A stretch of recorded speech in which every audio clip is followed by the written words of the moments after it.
ঈশানীর করুণ কণ্ঠে জানানো কাকুতি মিনতি কানে নিল না লোকটা।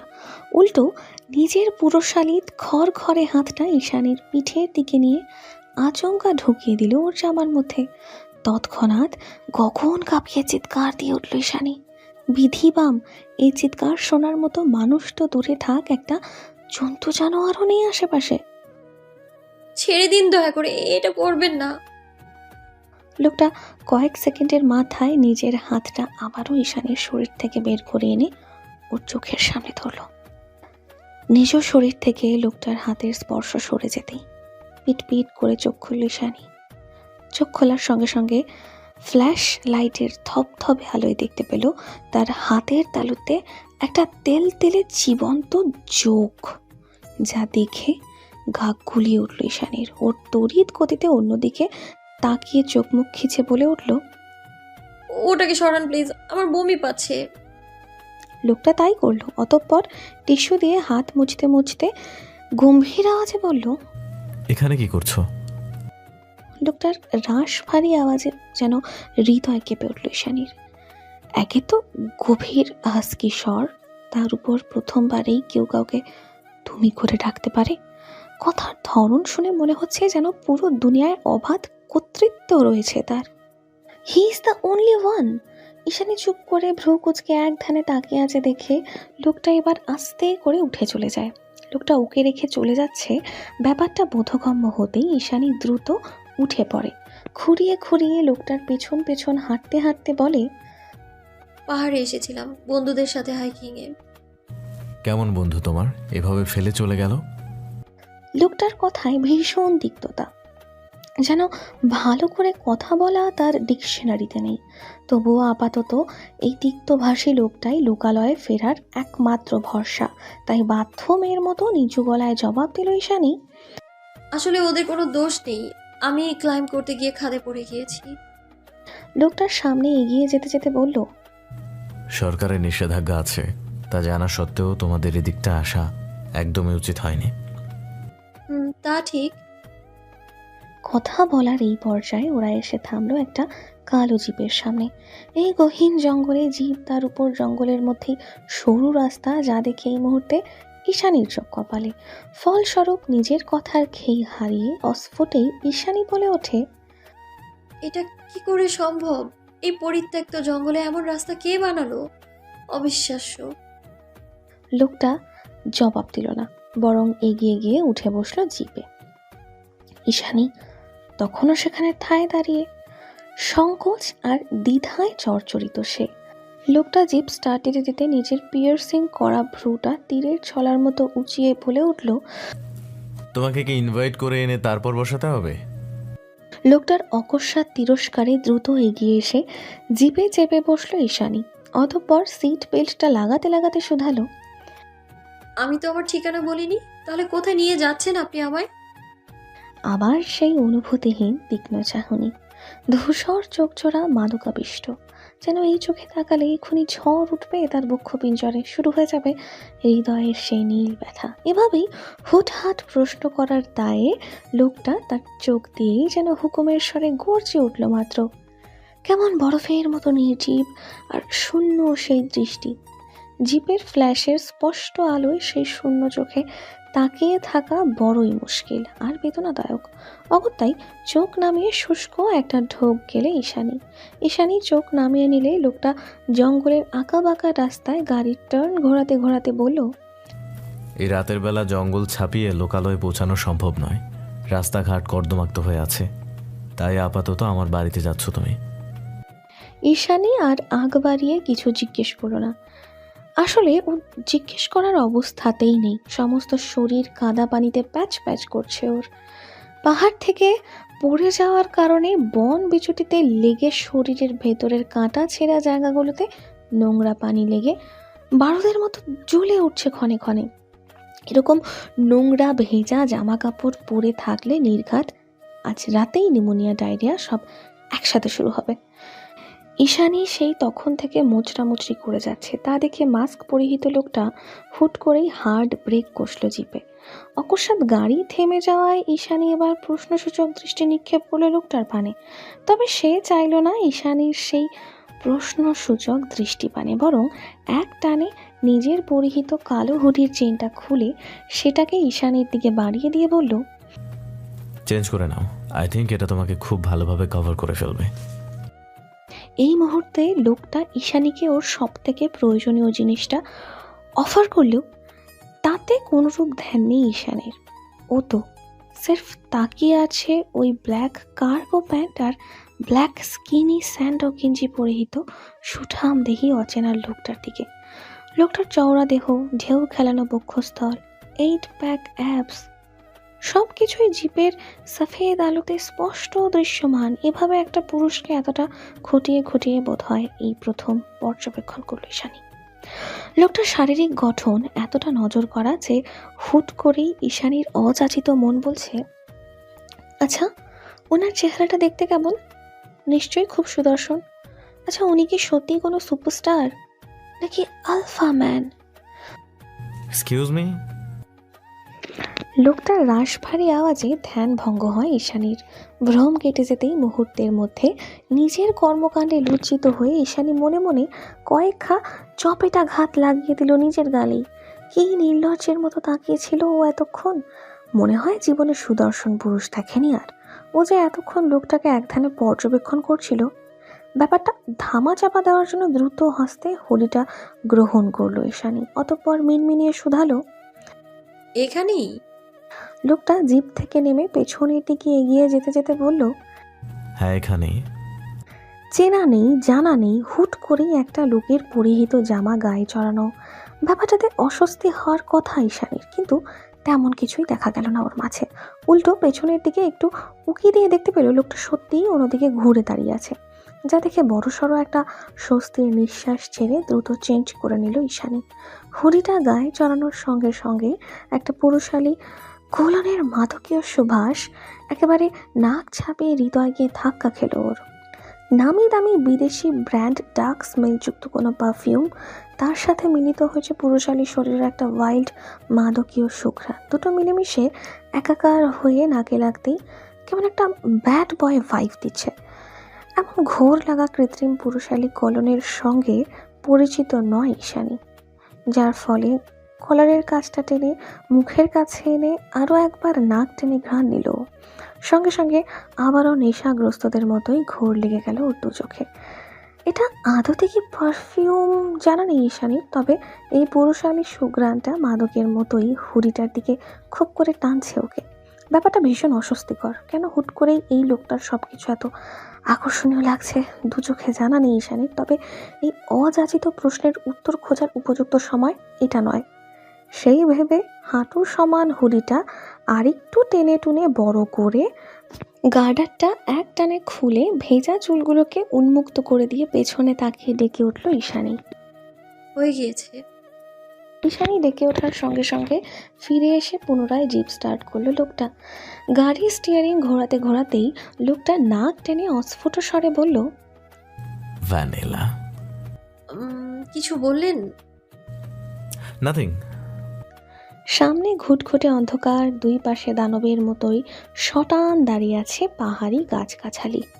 তার মাঝখান দিয়ে এঁকে বেঁকে চলে গিয়েছে একটা কাদা মাটির সরু রাস্তা। ব্যাপারটা ভীষণ অদ্ভুত। গহীন জঙ্গলে কে এত কসরত করে বানালো এই রাস্তা? তাছাড়া ঈশানী না হয় হাইকিংয়ে এসে বিপদে পড়েছে, কিন্তু উনি এখানে এই রাতের বেলা জিপ নিয়ে কী করছেন? কলিজাতে ভয় ডর নেই নাকি? অসংখ্য দানা বাঁধা কৌতূহলে কিলবিল করছে ঈশানীর মাথা। এক পর্যায়ে কৌতূহল দমাতে না পেরে সাহস করে কঠিন রাশভারী গোছের লোকটাকে একটা প্রশ্ন করেই ফেলল ঈশানী। আস্তে করে ঘাড় ঘুরিয়ে তার কালো মাস্কে আবৃত মুখের দিকে চেয়ে শুধালো, বলছি যে আপনি এইখানে কেন এসেছিলেন? না মানে এই রাত্রিবেলা গহীন জঙ্গলে একা একা ভয় করেনি? ঈশানী প্রশ্ন করার প্রায় কয়েক মিনিটের মাথায় লোকটা গম্ভীর গলায় বলে ওঠে, বিপদে পড়েছ তাই সাহায্য করছি, এর বেশি আর কিছু জানতে চাইবে না, আমি উত্তর দিব না।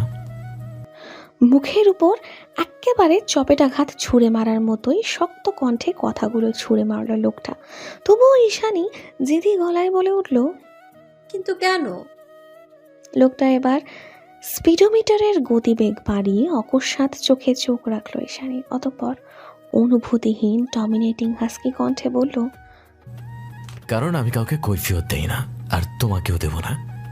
তাই সব অযথা প্রশ্ন না করে নিজের মুখটা এখনই বন্ধ করো। লোকটা ভীষণ কাঠখোট্টা, কথার পারদে পারদে অহংকার আর কর্তৃত্ব।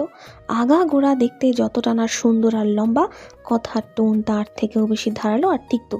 এক কথায় নির্দয় লোক। অথচ সেই দেখা হয়েছে থেকে এই নির্দয় লোকটার প্রতি এক অযাচিত অনাকাঙ্ক্ষিত দুর্বলতা আর আকর্ষণ অনুভব করছে ঈশানী। কিছুতেই তাকে ভালো লাগার কোঠা থেকে সরানো যাচ্ছে না। কি একটা অসহনীয় অনুভূতি বলে বোঝানো নয়, তবে তার মাত্র বলা কড়া কথাগুলো ভীষণ মানে লেগেছে ঈশানীর। তাই তো আর কোনোরূপ প্রশ্ন করার আগ্রহ না দেখিয়ে চুপচাপ চোখ নামিয়ে নিল। লোকটার পরনে ব্ল্যাক স্যান্ডো গেঞ্জি আর অসংখ্য পকেটওয়ালা কার্গো প্যান্ট, যার দরুন তার দুবাহু পুরোপুরি উন্মুক্ত। চোখ দুটো নিচে নামাতেই চলন্ত জিপের আলোতে ঈশানী খেয়াল করলো লোকটা যে হাতে সৌন্দর্যবর্ধক মেটালিক ব্রেসলেট পরেছে। ঠিক সেই হাতের বাহু থেকে কবজি পর্যন্ত আবৃত করে আছে কিছু হিজিবিজি অঙ্কিত লালচে কালচে ট্যাটু। ট্যাটুর একেবারে শেষ মাথায় সাপের মতো কিছু একটা আঁকা, যেখানে গুটি গুটি ইংরেজি অক্ষর লেখা পাইথন। পাইথন মানে তো ভয়ঙ্কর এক ধরনের মানুষ খেকো সাপ। তাহলে উনি এটা হাতে কেন লিখেছেন? আশ্চর্য। ঈশানীর মনের প্রশ্ন মনেই ধামাচাপা পড়ে গেল, কারণ ততক্ষণে লোকটা গাছের মাথায় সুনিপুণভাবে তৈরি করা একটা টং ঘরের সামনে এসে জিপ থামিয়েছে। সেখান থেকে হ্যারিকেনের টিমটিমে রোশনাই ভেসে আসছে একেবারে জমিন পর্যন্ত। মাথার উপরে এমন কাঠের তৈরি সুন্দর তকতকে ঘর দেখে আরও এক দফা হতবাক হলো ঈশানী। গহীন জঙ্গলের মধ্যে রাস্তা, এখন আবার গাছের মাথায় টংঘর, সবকিছুই যেন অবিশ্বাস্য। ঈশানীরও খানিকক্ষণ সময় লাগলো নিজেকে এটা বোঝাতে যে সব কিছুই স্বপ্ন নয়, সব সত্যি। গাড়ি থামিয়ে দোকানে এয়ারপড লাগিয়ে মইয়ের দিকে এগিয়ে যেতে যেতে লোকটা ডাকলো ঈশানীকে। চলে এসো। কোনো মতে হুডিটা টেনে টুনে এক হাত বলিয়ে গাড়ি থেকে নামলো ঈশানী, কিন্তু হাঁটতে আর পারল না। সারাদিনের ক্ষুধার্ত শরীর, তার উপর এত বড় একটা তার অ্যাক্সিডেন্ট, যার দরুন গাড়ি থেকে নেমে দাঁড়াতেই তার পা দুটো প্রচণ্ড ব্যথায় টন টন করে উঠল। কিন্তু ঈশানী নিজের এই দুর্বলতার কথা কিছুতেই লোকটার সামনে স্বীকার করতে নারাজ। তাই গাড়িতে হেলান দিয়ে দাঁড়িয়ে অবিশ্বাসের সুরে ঈশানী বলে ওঠে, আচ্ছা, এত বড় টং ঘরটা কার? কে বা বানিয়েছে? লোকটা ইতিমধ্যে কয়েক সেরে উঠে গিয়েছিল, কিন্তু ঈশানীকে হঠাৎ দাঁড়িয়ে পড়তে দেখে পুনরায় নিচে নেমে এসে বলল, আপাতত আমার ঘর, এখন উপরে চলো। ঈশানী জবাব দেয় না, এক পা সামনেও বাড়ায় না, চুপচাপ শুধু অসহায় মুখে দাঁড়িয়ে থাকে। ঈশানী এখনো দাঁড়িয়ে আছে, তার কথা শুনছে না। ব্যাপারটা বোধগম্য হতেই চোখের রং পাল্টে গেল লোকটার। অগত্যাই পেছনে ঘুরে কঠিন গলায় সে বলল, ওকে ওকে ফাইন, না গেলে দাঁড়িয়ে থাকো এখানে। এসব নাটক দেখার সময় নেই আমার, আমি গেলাম। আসলে আমি পায়ে খুব ব্যথা অনুভব করছি, হাঁটতে পারছি না। লোকটা এভাবে ফেলে চলে যাচ্ছে দেখে আত্মসম্মানের মাথা খেয়ে আগ বাড়িয়ে কথাটা বলে উঠল ঈশানী। এই গহীন জঙ্গলে একা একা রাত্রি যাপন করার চেয়ে পছন্দের এই অচেনা পুরুষের কাছে একটু ছোট হওয়া ঢের ভালো, সেই ভেবেই কথাটা বলা। ওদিকে পেছন থেকে ভেসে আসা রিন রিনে অপারক আওয়াজটা শুনতে পেয়ে আবারও ঘাড় ঘোরালো লোকটা। অতঃপর দু কদম পিছিয়ে এসে কোনো কিছু না বলেই ঈশানীকে কিং কর্তব্য বিমূঢ় বানিয়ে ঝড়ের গতিতে ওকে কাঁধে তুলে নিয়ে মই বেয়ে উপরে উঠতে শুরু করে। সে জীবনে প্রথম কোনো পুরুষ ঈশানীকে ছুঁয়েছে, তাও এতটা কাছ থেকে, এতটা শক্তভাবে। বিষয়টা ভাবলেই ঈশানীর দম বন্ধ হয়ে আসছে। না চাইতেই তার তলপেটটা কেমন গুড়গুড় করে উঠছে। এভাবে হুট করে কোমর চেপে ধরে কাঁধে তুলে নেওয়ার কী দরকার ছিল বুঝে আসলো না ঈশানীর। লোকটা একটু বেশি ডমিনেটিং যেন। অনুরোধ, জিজ্ঞাসা, অনুমতি এসব তার ধাঁচে নেই একদমই। কেমন একটা লাগামহীন বেপরোয়া আচরণ তার। হ্যালো ডিয়ার লিসেনার্স, আপনারা শুনছেন স্টোরিজ অন প্রেজেন্স ধারাবাহিক পর্ব গল্প। আমাদের সামগ্রিক প্রচেষ্টাকে উৎসাহিত করতে লাইক এন্ড কমেন্ট করতে ভুলবেন না। Thank you. কিন্তু এখন তো তাকে নিয়ে সব ভুলভাল ভাবনার সময় নয়। তাই সহসা কিছুটা সংকোচ নিয়েই লোকটার স্কিনি স্যান্ডো গেঞ্জিটা খামচে ধরে চোখ মুখ খিচিয়ে বন্ধ করে তার কাঁধের উপরে পড়ে রইল ঈশানী। হয়তো মন গহীনের কোথাও একটা দৃঢ় বিশ্বাস জমেছে ওর, এই লোকটা ওকে পড়ে যেতে দেবে না, কিছুতেই না। গহীন অভয়ারণ্যের মাঝে বৃহৎ সেগুন গাছের পোক্ত ডালের উপর বহু কাসরাত করে তৈরি করা টং ঘরের ভেতরটা ছিল নান্দনিক আর সুসজ্জিত। দুধারে দুটো সরু জানালা, এক কোণে বাঁশ দিয়ে মেরামত করে তৈরি করা একটা সিঙ্গেল চৌকি, একটা স্টাডি টেবিল, একটা চেয়ার, টেবিলের উপর একটা অর্ধমিত টেবিল ল্যাম্প, যার জীবন আর ব্যাটারি দুটোই ফুরিয়ে এলো বলে। এছাড়া রয়েছে পানির কেতলি আর নিত্য প্রয়োজনীয় টুকটাক আসবাবপত্র। ঘরের এক কোণে ছোট্ট ফায়ার প্লেসটাতে জুৎসই আগুন জ্বলছে, যার লালচে আভায় আলোকিত চারিপাশ। টেবিলের পাশেই বিছানার বিপরীতে রাখা আছে পুরাতন ধাঁচের একটি সিঙ্গেল কাউচ। দেখেই বোঝা যাচ্ছে এই ঘরটি একজনের বেশি মানুষের জন্য উপযোগী নয়। আর না তো এই গা ছমছমে জংলা পরিবেশে সাধারণ কোনো মানুষ টিকে থাকতে পারবে বেশি দিন। নিশ্চয়ই মাঝে মধ্যে একটুখানি অ্যাডভেঞ্চার প্রেমী মানুষজনের ক্যাম্পিংয়ে আসার চিরাচরিত ইচ্ছেকে মূল্যায়ন করার জন্যই এই টং ঘরের আবিষ্কার। সে যাই হোক, ঘরটা বেশ সুন্দর, কিঞ্চিত ভীতিকর তাও চলে। সঙ্গ দেওয়ার জন্য মনের মতো একজন হলেই হলো। কিন্তু সরকার কর্তৃক নিষিদ্ধ এই জঙ্গলে ক্যাম্পিং করতে কেই বাসে? প্রশ্নটা থেকেই গেল ঈশানীর অযাচিত মস্তিষ্কে। তবে সেটাকে আরো গভীরে নিয়ে ভাবতে দিল না ওর দু চোখ। তার আগেই সেই নীলাম্বর আঁখি পল্লব আটকে গেল টং ঘরের সঙ্গে এঁটে থাকা এক টুকরো টানা বারান্দায়। ল্যান্টার্নের মৃদু রোশনাইয়ে আলোকিত হয়ে আছে পুরো জায়গাটা। খোলা বারান্দার উপাসে ঝমঝমে মুখরিত আওয়াজে সুউচ্চ পর্বত ছাড়িয়ে নেমে আসছে নাম না জানা পাহাড়ি ঝর্ণার পহর। দিনের আলোতে হয়তো বা স্বর্গের মতোই অপূর্ব লাগে এই জায়গাটা, তবে শুনশান নিরিবিলি রাতে ল্যান্টার্নের মৃদু রোশনাইয়েও তার সৌন্দর্য অতুলনীয়। এখানে দাঁড়িয়ে দেখতে গিয়ে চোখ দুটো ওই টানা বারান্দায় এমনভাবে আটকে গিয়েছিল যে ঈশানী আর ঘরের মাঝে দাঁড়িয়ে থাকতে পারল না একদণ্ড। কোথায় আছে, কার সাথে আছে, কি করছে, সব কিছু সে এক মুহূর্তের জন্য ভুলে গিয়ে মনের ভেতরে জাগ্রত কৌতূহল আর উৎকণ্ঠার বশবর্তী হয়ে এক ছুটে চলে গেল সেই এক টুকরো খোলা বারান্দায়। এবারে ঝর্ণার ঝিরিঝিরি আওয়াজটা আরও বেশি গাঢ় হলো কর্ণকুহরে। সেই সাথে রাত জাগা বন্য প্রাণীর ঘুটঘাট আওয়াজ তো রয়েছেই। তবে ঈশানী এই মুহূর্তে দুনিয়া ভুলে গিয়েছে। এই মুহূর্তে বললে ভুল হবে। অচেনা লোকটার সান্নিধ্যে আসার পর থেকেই এই মাত্রাতিরিক্ত আকর্ষণীয় পুরুষ আর তার আশেপাশের জিনিসপত্র ছাড়া আর কিছু নেই ভাবতে পারছে না। নিশ্চয়ই কোনো এক অজানা চৌম্বকীয় শক্তি বলে ঈশানীকে টানছে সে, নয়তো অচেনা লোকটার প্রতি এতটা আগ্রহ কেনই বা হবে ঘর কোনো একগুঁয়ে মেয়ে ঈশানীর? তাছাড়া মানুষটি কতটা আকর্ষণ অনুভব করলে কোনরূপ দ্বিধাবোধ ছাড়াই অজানা একটা লোকের হুটি পরে নির্বিঘ্নে ঘুরে বেড়াতে পারে, সেটাও ভাবার বিষয়। তবে সহজ সরল ঈশানী যে লোকটার নিঃস্বার্থ আন্তরিকতায় ভেতর থেকে গলে গিয়েছে, সেটা ওর নিশ্চিন্ত নীল দিঘির জলের মতো টলটলে চোখ দুটো দেখলেই হলফ করে বলে দেওয়া যায়।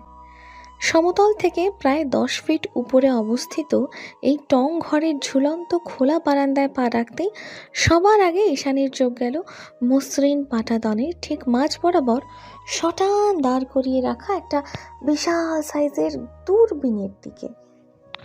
দূরবীনটা জঙ্গলের মাঝের সেই পাহাড়টার দিকে তাক করানো, যেটাতে হাইকিং করতে গিয়েই আজ এই পরিস্থিতির শিকার হয়েছে ঈশানী। যদিও রাতের বেলা বন বিচুটির ফাঁক গলিয়ে কিচ্ছুটি দেখার উপায় নেই, তবুও কৌতূহলবশত সামনে কি আছে দেখার উদ্দেশ্যে দূরবীনে চোখ রাখতে উদ্যত হলো ঈশানী। তৎক্ষণাৎ কঠোর নিষেধ ভেসে এলো উপাস থেকে। Don't touch it. অকস্মাৎ রাশভারী আওয়াজে কিঞ্চিত কেঁপে উঠল ঈশানী। চোখ দুটো দূরবীনের কাছাকাছি গিয়েও ফের গতি হারালো মুহূর্তেই।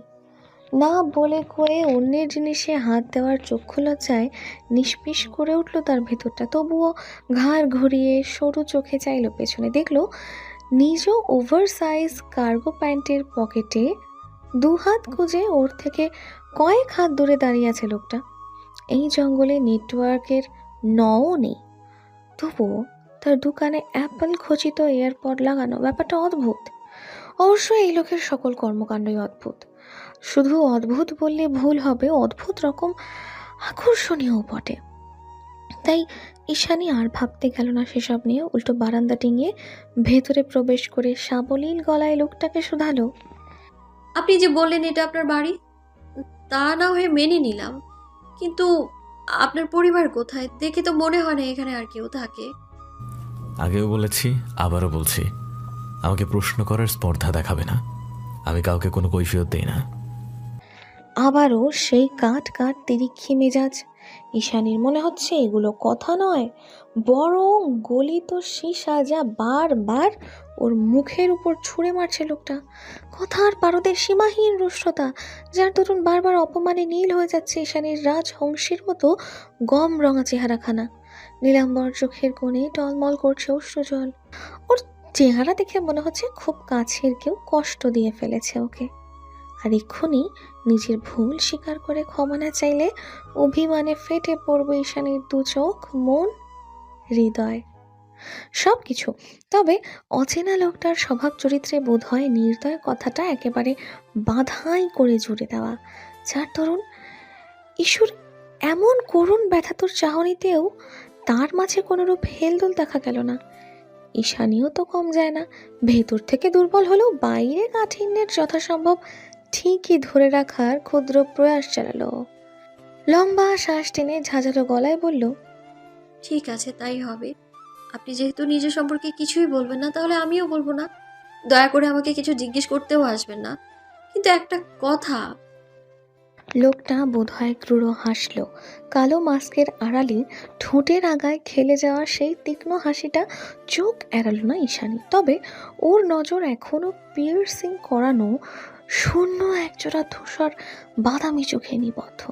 তার চোখ দুটোই যেন এক সমুদ্র রহস্য বহন করে, আর সেই রহস্যে ক্রমশ তলিয়ে যায় ঈশানী। কি কথা? মাস্কের আড়াল থেকে আবারও সেই হাস্কি ডিপ রাশ ভারী পুরুষালী কণ্ঠস্বর ভেসে আসতেই ভ্রম কাটে ঈশানীর। তৎক্ষণাৎ লোকটার চোখ থেকে চোখ সরিয়েও বলে, আমাকে দয়া করে রিসোর্টে পৌঁছে দিন, ওখানে আমার বন্ধুরা অপেক্ষা করছে। এত রাতে তোমাকে পৌঁছে দেব? মস্করা পেয়েছ? লোকটার কথার মাঝে নিদারুণ হেয়ালিপনা আর জেদি মনোভাব। তবে ঈশানী টলল না, উল্টো কথা ছড়ে বলল, পৌঁছে দিতে পারবেন না? তাহলে সেভ কেন করেছেন আমায়? কে বললো আমি তোমায় সেভ করেছি? তার এবারের কথাটাও হেয়ালি কিনা ঠিক বুঝে উঠতে পারল না ঈশানী, তাই আশ্চর্য কণ্ঠে বলে উঠল, মানে? এরপর অনেকক্ষণ যাবৎ উত্তরের আশায় দাঁড়িয়ে থাকলেও উপাস থেকে আর কোনো প্রত্যুত্তর ভেসে এলো না ঈশানীর কানে। ফলস্বরূপ সামনের দৃশ্যপট পর্যবেক্ষণ করার প্রয়াসে চট করে মাথা তুলল ঈশানী। দেখল লোকটা টং ঘরের দুয়ার খুলে কোথাও বেরিয়ে যাচ্ছে। সঙ্গে সঙ্গেই তাড়াহুড়ো করে এগিয়ে গিয়ে পেছন থেকে লোকটার স্কিনি স্যান্ডো কিঞ্চিটা হাতের মুঠোয় খপ করে টেনে ধরল ঈশানী। আবারও সেই অনাকাঙ্ক্ষিত শারীরিক স্পর্শে ভেতরটা নাড়িয়ে দিল ওর সুপ্ত নারী সত্তা। তৎক্ষণাৎ মনের মণিকোঠায় ঘাপটি মেরে বসে থাকা কেউ একজন চেঁচিয়ে বলে উঠল, কি আছে তার মাঝে? কেন এত আকর্ষণীয় লাগছে তাকে? আগাগোড়া সে একজন নির্দয় তিক্তভাষী সৌবিষ্ট পুরুষ, আর তো কিছু নয়। কি দরকার নিজেকে তার সামনে এমন অসহায় প্রমাণ করার? তুই না আত্মবিশ্বাসী? অন্য মনটা তৎক্ষণাৎ বিদ্রোহ করে গলা ছেড়ে বেহায়ার মতো বলে উঠল, আমি বোধহয় সত্যি সত্যি ঝড়ের বেগে প্রেমে পড়ে গেলাম। বিপরীত পক্ষ শুধালো, এভাবেও চেহারা না দেখে নাম না জেনে তার কথার মায়ায় না পড়ে এক দর্শনে প্রেমে পড়া যায়?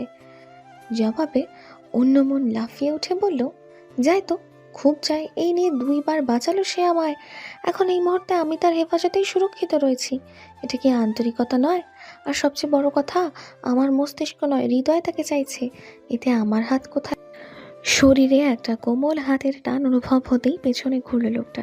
পেছনে ফিরে ঈশানীর পানে প্রশ্নসূচক দৃষ্টি নিক্ষেপ করতেই দুই মনের বাঁক বিতণ্ডার ইতি ঘটে তৎক্ষণাৎ। মনের ভাবনাকে পাছে হটিয়ে মেয়েটা মুখ ফুটে বলে ওঠে, কোথায় যাচ্ছেন আমায় রেখে? ওর কথায় সংকোচ সুস্পষ্ট। হাতটা তবুও অজানা অধিকার বোধে আটকে আছে সুঠামদেহী অজানা লোকটার পিঠের খাঁজে। লোকটা নিজ কানের ইয়ারপডগুলো খুলে পকেটে রেখে ঘাড় ঘুরিয়ে ঈশানের দিকে পূর্ণ দৃষ্টি নিক্ষেপ করে বলল, চিন্তা নাই, ফিরে আসবো। ঈশানী জানে কোনো এক অজানা কারণে এই মানুষটা কৈফিয়ত দেওয়া একদমই পছন্দ করে না। তবু উপায়ান্তর না পেয়ে আরেক দফা অপমানিত হওয়ার প্রস্তুতি নিয়েই ও শুধালো, বলছি যে এত রাতে এই জঙ্গলে আমি একা একা থাকবো, না গেলে হয় না? লোকটা যেতে যেতে জবাব দিল, না হয় না, চুপচাপ এখানে ওয়েট করো, ভালো না লাগলে ঘুমিয়ে পড়ো। লোকটার কড়া জবাবে হেলদোল হলো না ঈশানীর। উল্টো দ্বিতীয়বার প্রশ্ন ছুড়ে বলে উঠল, আর আমাকে রিসোর্টে কখন পৌঁছে দেবেন? আবহাওয়া ভালো হলে আগামীকাল। মাটির রাস্তা না শুকলে শহরের দিকে যাওয়া পসিবল না। আর আপনি? ঈশানী বাক্যটুকু শেষ করতে গিয়েও পারল না আর। তার আগেই হুড় মুড়িয়ে বেরিয়ে গিয়ে বাইরে থেকে ধাপ করে টং ঘরের দরজা লাগিয়ে দিল লোকটা। আর ঈশানী একা একাই পড়ে রইল মাটি থেকে প্রায় 10-12 ফিট উপরে গহীন জঙ্গলের মাঝে ওই ছোট্ট এক টুকরো ঝুলন্ত ঘরের ভেতর। বারান্দায় টাঙানো হ্যারিকেনটা এখনো টিমটিমিয়ে আলো ছড়াচ্ছে চারিদিকে। পরিবেশটা রোমাঞ্চকর, অথচ ঈশানীর একটুও ভয় করছে না। উল্টো ভেতর ভেতর আগ্রহের দাবানল ওকে কুড়ে কুড়ে খাচ্ছে। কেন যেন তাকে জানার, তাকে চেনার এক আকাশসম ইচ্ছে মস্তিষ্কে জড়ো হয়ে আছে। অথচ এই ঈশানী কিনা নিজে থেকে কাউকে চেনার কিংবা জানার ইচ্ছে পোষণ করেনি কোনো কালই। লোকটাকে নিয়ে ভাবতে গিয়ে চট করে ঈশানীর মন বলে ওঠে, আচ্ছা, আমি যে তাকে নিয়ে এত কিছু ভাবছি, তার জীবনে যদি অন্য কেউ থাকে তখন কি হবে? ব্যাপারটা তো আমার ভীষণ কষ্টদায়ক হবে আমার জন্য। আমি আমি তো এমন কিছুই চেয়েছিলাম, প্রেমে পড়ার নিদারুণ ব্যথা নীল হয়ে যাক আমার হৃদয়। নিজ মনের কথায় উপহাস করে হাসল ঈশানী। পরক্ষণেই বিড় বিড়িয়ে বলে উঠল, কোনোদিন প্রেমে পড়িনি বলে উপরওয়ালা বোধহয় আমার এই উইশটাই কবুল করে নিল। নয়তো এইভাবেই কেন কাউকে ভালো লাগতে হবে? কেন আমার হৃদয়টা তার দেয়া কড়া নিষেধাজ্ঞার দূরত্বের গণ্ডি কিচ্ছু মেনে নিতে চাইছে না? আশ্চর্য। মনের প্রশ্ন মনেই চাপা পড়ে রইল ঈশানীর। কারণ ইতিমধ্যে আবারও দরজা খোলার খুটখাট আওয়াজে মস্তিষ্ক সচকিত হয়ে উঠেছে ওর। ঘাড় ঘুরিয়ে সেদিকে দৃষ্টিপাত করতেই ঈশানী লক্ষ্য করে লোকটা ফিরে এসেছে। তার পরনে আর একটা ব্ল্যাক হুডি, হাতে দুটো ইনস্ট্যান্ট রামেন নুডলস। লোকটা ঘরে প্রবেশ করে সবার আগে মাথার ক্যাপটা খুলে সাইডে রাখলো। তৎক্ষণাৎ এক ঝাঁক সিল্কি আন্ডারকাট লম্বা চুল এসে কপাল ছিল তার। বেখেয়ালে সেগুলো ব্যাক ব্রাশ করতে করতেই লোকটা টেবিলের দিকে এগিয়ে গিয়ে কেতলিটাকে ফায়ার প্লেসের আগুনে রেখে রামেন বানানোর ক্ষুদ্র প্রস্তুতি নিতে শুরু করে। ঈশানী সেই তখন থেকে অবাক চোখে পর্যবেক্ষণ করছে সবটা। এই গভীর রাতে জঙ্গলের মাঝে ইনস্ট্যান্ট নুডলস কোথায় পেল সে? ভেতরে অদম্য কৌতূহল, অথচ হৃদয়ে ভালো লাগার প্লাবন। দুদিকে টানা পূরণে ক্লান্ত ঈশানী তাই চুপচাপ চৌকিটায় বসে লোকটার কাজগুলো আর চোখে দেখে যাচ্ছে শুধু। আর আগাগোড়া চলন বলন এমনকি প্রতিটা মুভমেন্ট বেশ সূক্ষ্ম নজরে পরখ করছে ঈশানী। সেই সাথে প্রতি মুহূর্তে অভিভূত হচ্ছে, না চাইতেও ভেতরে ভেতরে তার প্রতি আকর্ষণ অনুভব করতে বাধ্য হচ্ছে।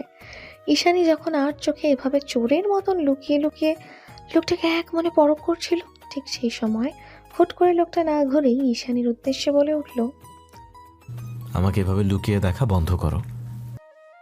চরম অপরাধ করে ধরা পড়ে যাওয়ার মতোই হৃদয়টাকে কেউ এক থাবায় খামচে ধরল ঈশানীর। ও তাড়াহুড়ো করে চোখ নামিয়ে নিজের শুষ্ক অধর ভিজিয়ে কথা ঘুরানোর প্রয়াসে অস্ফুট বলে উঠল, এত রাতে এখানে রামেন কোথায় পাবেন আপনি? আমাকে অযথা প্রশ্ন করো না, উত্তর পাবে না। কথা বলতে বলতেই লোকটা এবার রামেনের কাপ সমেত ঘুরে দাঁড়ালো ঈশানীর দিকে। কাপ দুটো থেকে রান্না করা রামেনের সুস্বাদু সুবাস বেরিয়ে আসছে, যা ঈশানীর ক্লান্ত পরিশ্রান্ত পাকস্থলীকে দ্বিগুণ ক্ষুধার্ত বানিয়ে দিতে সক্ষম। রামেনের গন্ধে ঈশানী লোকটার দিক থেকে চোখ সরালো ফের। লোকটা এবার এগিয়ে গিয়ে কাপ দুটো স্টাডি টেবিলের উপর রাখলো। সঙ্গে সঙ্গে রাগ অভিমানের পাট চুকিয়ে ক্ষুধার্ত ঈশানী এগিয়ে গিয়ে বসে পড়ল চেয়ার পেতে। ঈশানী চেয়ারে বসেছে দেখে লোকটা বিছানার পাশ থেকে একটা বেতের টুল এনে ওর মুখোমুখি হয়ে বসলো। ঈশানী তখনও চপস্টিক আর মুখের সাহায্যে গরম রামেনকে ঠান্ডা করার নিদারুণ চেষ্টায় মতো, তবে মুখে তুলে খাওয়ার আগেই ওর দুনিয়া থমকে দিয়ে আচানক নিজের কালো মাস্কটা খুলে ফেলল লোকটা। সঙ্গে সঙ্গে ঈশানী যা ভেবেছিল তার চেয়েও দ্বিগুণ আকর্ষণ খেলে গেল ওর নীল মণিযুক্ত দু চোখের পাতায়। এবার আর লুকিয়ে চুরিয়ে নয়, অজানা ঘোরের বশে অনেকটা নিঃসংকোচে লোকটার মুখশ্রীর পানে হাঁ করে তাকিয়ে রইল ঈশানী। ফায়ার প্লেসের জ্বলন্ত অগ্নিশিখায় একটা গম্ভীর অথচ ভীষণ সুদর্শন যুবকের ধারালো চোয়াল, তির্যক ভ্রুযুগলের ফিনফিনে পাতলা কালচে বাদামি অধর, আর সবচেয়ে আকর্ষণীয় অধর তলায় কুচকুচে কালো তিলক, সব কিছুই এক ঝলকে মুখস্থ করে নিল ঈশানী। তবুও যেন তার আগ্রহ দমার নামই নেই। অথচ লোকটা কত নির্দ্বিধায় রামেনের চপস্টিক চালাচ্ছে। মনোযোগী ভঙ্গিমা তার চোখে মুখে স্পষ্ট ফুটে উঠেছে। কাজের মাঝেই ঠোঁটের ফাঁক গলিয়ে ঝিলিক দিচ্ছে এক সারি সুগঠিত দন্তরাশি। লোকটা ক্ষণে ক্ষণে দাঁত দিয়ে তার অধর কামড়ে ধরছে, কখনো বা পিয়ার্সিং করা ভ্রুতে ভাঁজ ফেলে অজান্তেই জিভ দিয়ে গাল ঠেলে ধরছে। আর এই প্রতিটি কাজ বিস্ময়ে পরখ করছে ঈশানী। কি জানি কেন এত ভালো লাগছে। এখন তো সন্দেহের পাল্লা আরও ভারী হয়ে উঠল ঈশানীর। এবার ওর সত্যিই মনে হচ্ছে এই লোক নির্ঘাত কোনো নামি দামি সুপারস্টার। নিশ্চয়ই প্রকৃতির সঙ্গে একাকী সময় কাটাতে একটু বিশ্রাম নিতেই চুপি চুপি নেটওয়ার্কের বাইরে চলে এসেছে। ব্যাপারটা দারুণ, কারণ আজকাল পাপারাসিদের জন্য সেলিব্রিটিদের কোথাও শান্তি নেই দুদণ্ড। সেদিক থেকে এই আইডিয়াটা মোটেই খারাপ নয়। ওই জন্যই হয়তো কোনো কিছু শেয়ার করা এত আপত্তি তার। সে যাই হোক, মনের সন্দেহ আর ভয়টা তো কাটলো এতক্ষণে। এত সুদর্শন আর মেইনটেইনিং মানুষটা যে সাধারণ কেউ হতেই পারে না, সে তো আমি আগেই আন্দাজ করেছিলাম। কিন্তু উনি কি সিঙ্গেল? লোকটার মুখোমুখি বসে তার দিকেই নিষ্প্রভ চোখে তাকিয়ে থেকে নিজ মনের এমন নির্ভেজাল প্রশ্নে বেকুব বনে গেল ঈশানী। পরক্ষণেই নিজের উচাটন মনকে সংবরণ করতে দাঁত দিয়ে জিভ কাটল। ওদিকে খেতে খেতে ঈশানীকে উদ্দেশ্য করে লোকটা বলল, আমার দিকে হাঁ করে তাকিয়ে না থেকে খাবারে মন দাও। কি করে বুঝলেন আমি আপনার দিকে তাকিয়েছিলাম? ঈশানীর আচানক প্রশ্নে হুট করেই মাথা তুলে আবার সেই শূন্য চোখ জোড়া ওর দিকে রিভলভার তাক করার মতোই তাক করলো লোকটা। লোকটার এহেন তির্যক চাহনিতে আত্মা কেঁপে উঠল ঈশানীর। ও তৎক্ষণাৎ ভয়ে জড়সড় হয়ে চোখ নামিয়ে আমতা আমতা করে বলে উঠল, না মানে আ- আপনি তো দেখেননি অথচ বলে দিলেন। It's called sixth sense. খেতে খেতে জবাব দিল লোকটা। ঈশানী মনে মনে পিঠ চাপড়াল তার। বাবা, সেলিব্রিটিদের বুঝি এত মারাত্মক সিক্স সেন্স থাকে? সে যাই হোক, লোকটা যেহেতু গম্ভীরতা ছাপিয়ে একটুখানি কথা বলেছে, তাই ঈশানী ভাবলো এই সুযোগে কথা এগোবেও। যদি কোনোভাবে তার ব্যক্তিগত জীবন সম্পর্কে কিছু তথ্য জানা যায় তাহলে ব্যাপারটা মন্দ হবে না। তাই এবার নিজ উদ্যোগেই কথা ছুড়ল ঈশানী। রামেনের বাটিতে চুমুক দিয়ে বলল, আমি ঈশানী। কথা শুরু করার আগে ওর মুখ থেকে বাজ পাখির মতো ছোঁ মেরে কথা নিয়ে নিল লোকটা। বলল, ঈশানী তুজ কর্নিয়া, কক্সবাজার বংশভূত, চিটাগং নিবাসী। খাগড়াছড়িতে মিউচুয়াল ফ্রেন্ডদের সাথে হিল হাইকিং এসেছ। আপাতত সেখানে একটা স্থানীয় রিসোর্টে উঠেছ। আমায় রাইট? শেষ কথাটা বলে ঈশানীর পানে শকুনের মতো তীক্ষ্ণ চাহনি নিক্ষেপ করে তীরের ছিলার মতো এক ভ্রু উঠল লোকটা। এভাবে গড় গড় করে অচেনা লোকটার মুখে নিজ ভয়টাটা শুনে কিঞ্চিত বিব্রত হলো ঈশানী। অপ্রস্তুত ভঙ্গিতে এদিক ওদিক চোখ ঘুরিয়ে চট করেই বলে উঠল, এক রাতেই আপনি আমার খোঁজ খবর নিয়ে নিয়েছেন বোধ হয়, কিন্তু আপনার সম্বন্ধে তো কিছুই জানা হলো না। এবার না হয় আপনার সম্পর্কে কিছু বলুন। লোকটা নতুন উদ্যমে আরেক দফা ঈশানীকে অপমানের জোয়ারে ভাসিয়ে দিয়ে বলে উঠল, আমাকে জানতে এসো না, পরে পস্তাবে। তবু জানতে চাই আমি। নরম হৃদয়ের মেয়েটার কণ্ঠে হুট করেই কোথা থেকে যে এত দৃঢ়তা এলো তা ঠাওর করতে পারল না লোকটা। তবে তৎক্ষণাৎ টুল ছেড়ে উঠে গিয়ে অন্যদিকে ঘুরে অনুভূতিহীন গলায় সে বলল, আগেও বলেছি, আবারও বলছি, আমি কাউকে কৈফিয়ত দেই না, so don't talk to me like that.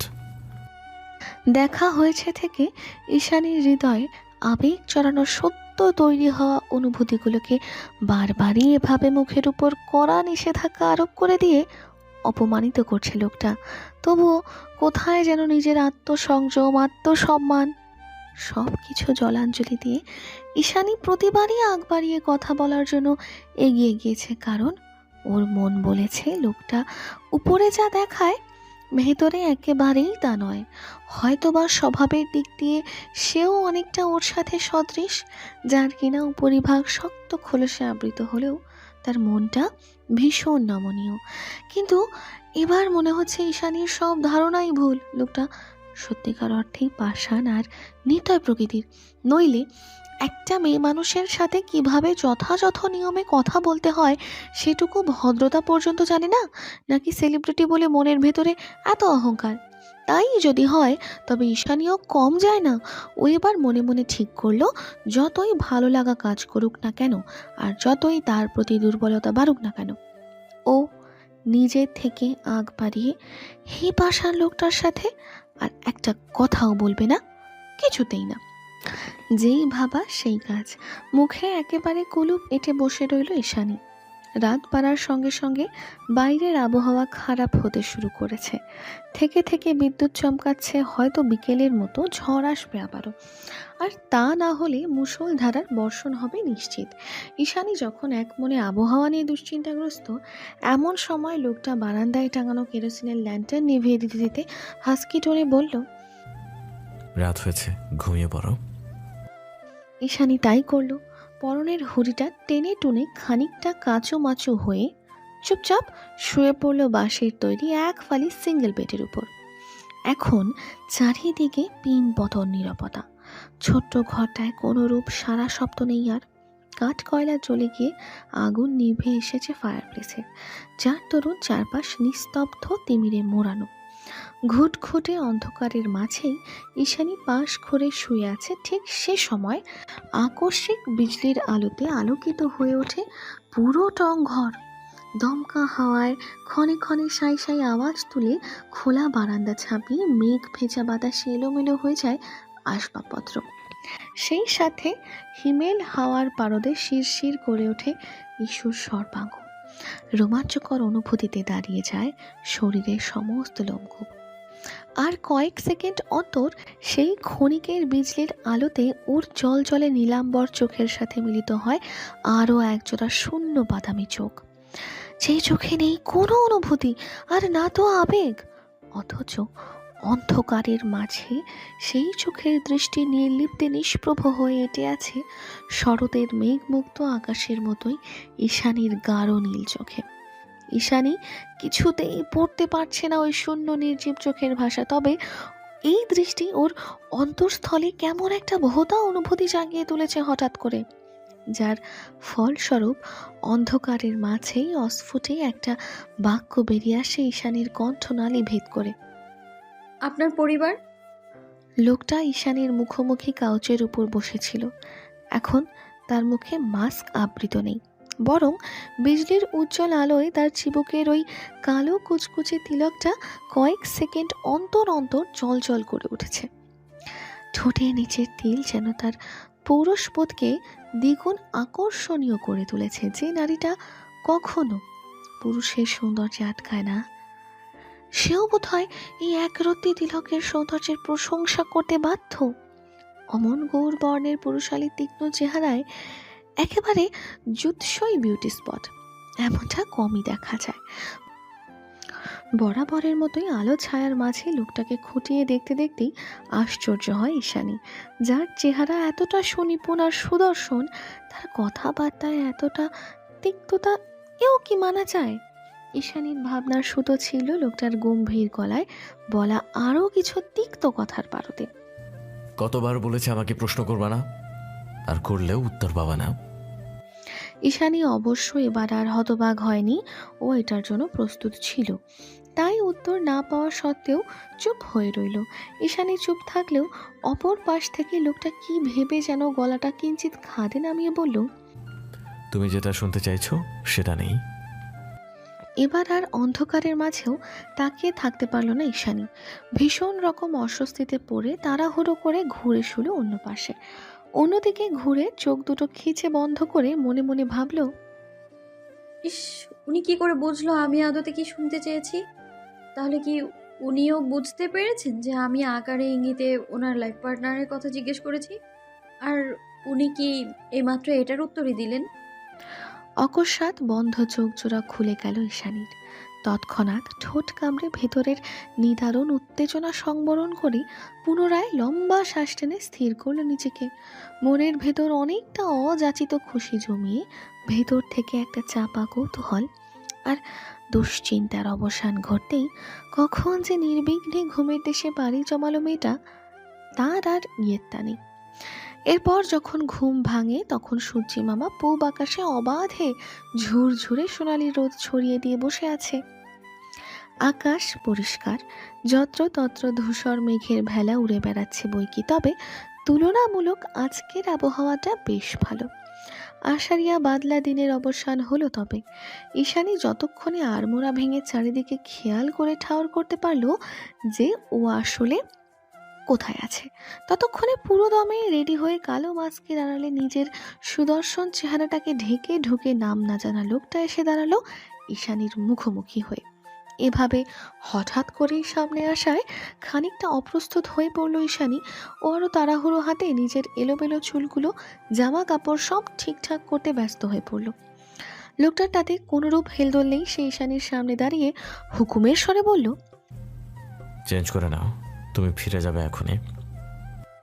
লোকটার কথায় ঈশানীর যেখানে খুশিতে হাঁফ ছেড়ে বাঁচার কথা, সেখানে কেন যেন খুশি হতে চেয়েও পারল না মেয়েটা। উল্টো সকালের রোদের মতোই হাস্যোজ্জ্বল মুখখানা মুহূর্তেই কালো মেঘের আড়ালে ঢাকা পড়ে গেল ওর। এক্ষুনি হৃদয়ের ভেতরে কোথাও একটা আনচান করছে, কেন যেন মনে হচ্ছে এটাই প্রথম, এটাই শেষ দেখা, নয়তো তাকে কি আর খুঁজে পাবো আমি? কিছুই তো জানি না তার সম্বন্ধে। তাহলে ঈশানীকে খুব বেশিক্ষণ ভাবতে দিল না লোকটা। ভাবনার মাঝেই তীক্ষ্ণ আওয়াজে বলল, বাইরে ওয়েট করছি, যত তাড়াতাড়ি সম্ভব চেঞ্জ করে বেরিয়ে এসো। ঈশানী অপারগ। আজ এই মুহূর্তে দাঁড়িয়ে এই নির্দয় লোকটার সামনে নিজের অনুভূতিগুলোকে সাজিয়ে প্রকাশ করার সাধ্য সাহস কোনোটাই ওর নেই। অগত্যা নিজের হৃদয়ে হুট করে তৈরি হওয়া এই নামহীন এক রাস অনুভূতির জোয়ারকে হৃদগহীন সাবধানে চাপা দিয়ে আবারও আপন গন্তব্যে ফিরে যাওয়ার উদ্দেশ্যে উঠে দাঁড়ালো ঈশানী। একটা দুশ্চিন্তাগ্রস্ত রাজ্যে কতটা দীর্ঘ হতে পারে তা আগে জানা ছিল না জিসানের।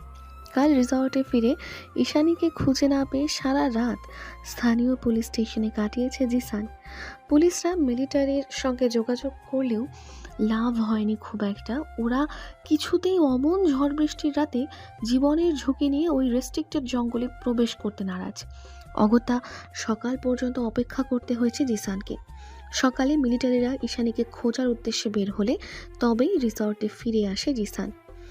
রিসর্টে ফিরে লবিতে গিয়ে কাউন্টারে বসা চাকমা সম্প্রদায়ের লোকটাকে আকার ইঙ্গিতে জিসান শুধালো, আচ্ছা, ঈশানী কি ফিরেছে?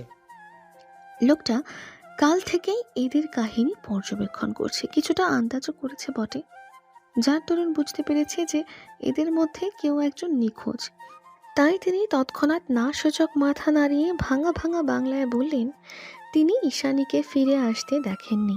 লোকটার কথায় নিরাশ হয়ে দীর্ঘশ্বাস ছেড়ে লাউঞ্জের দিকে এগিয়ে গেল জেসান।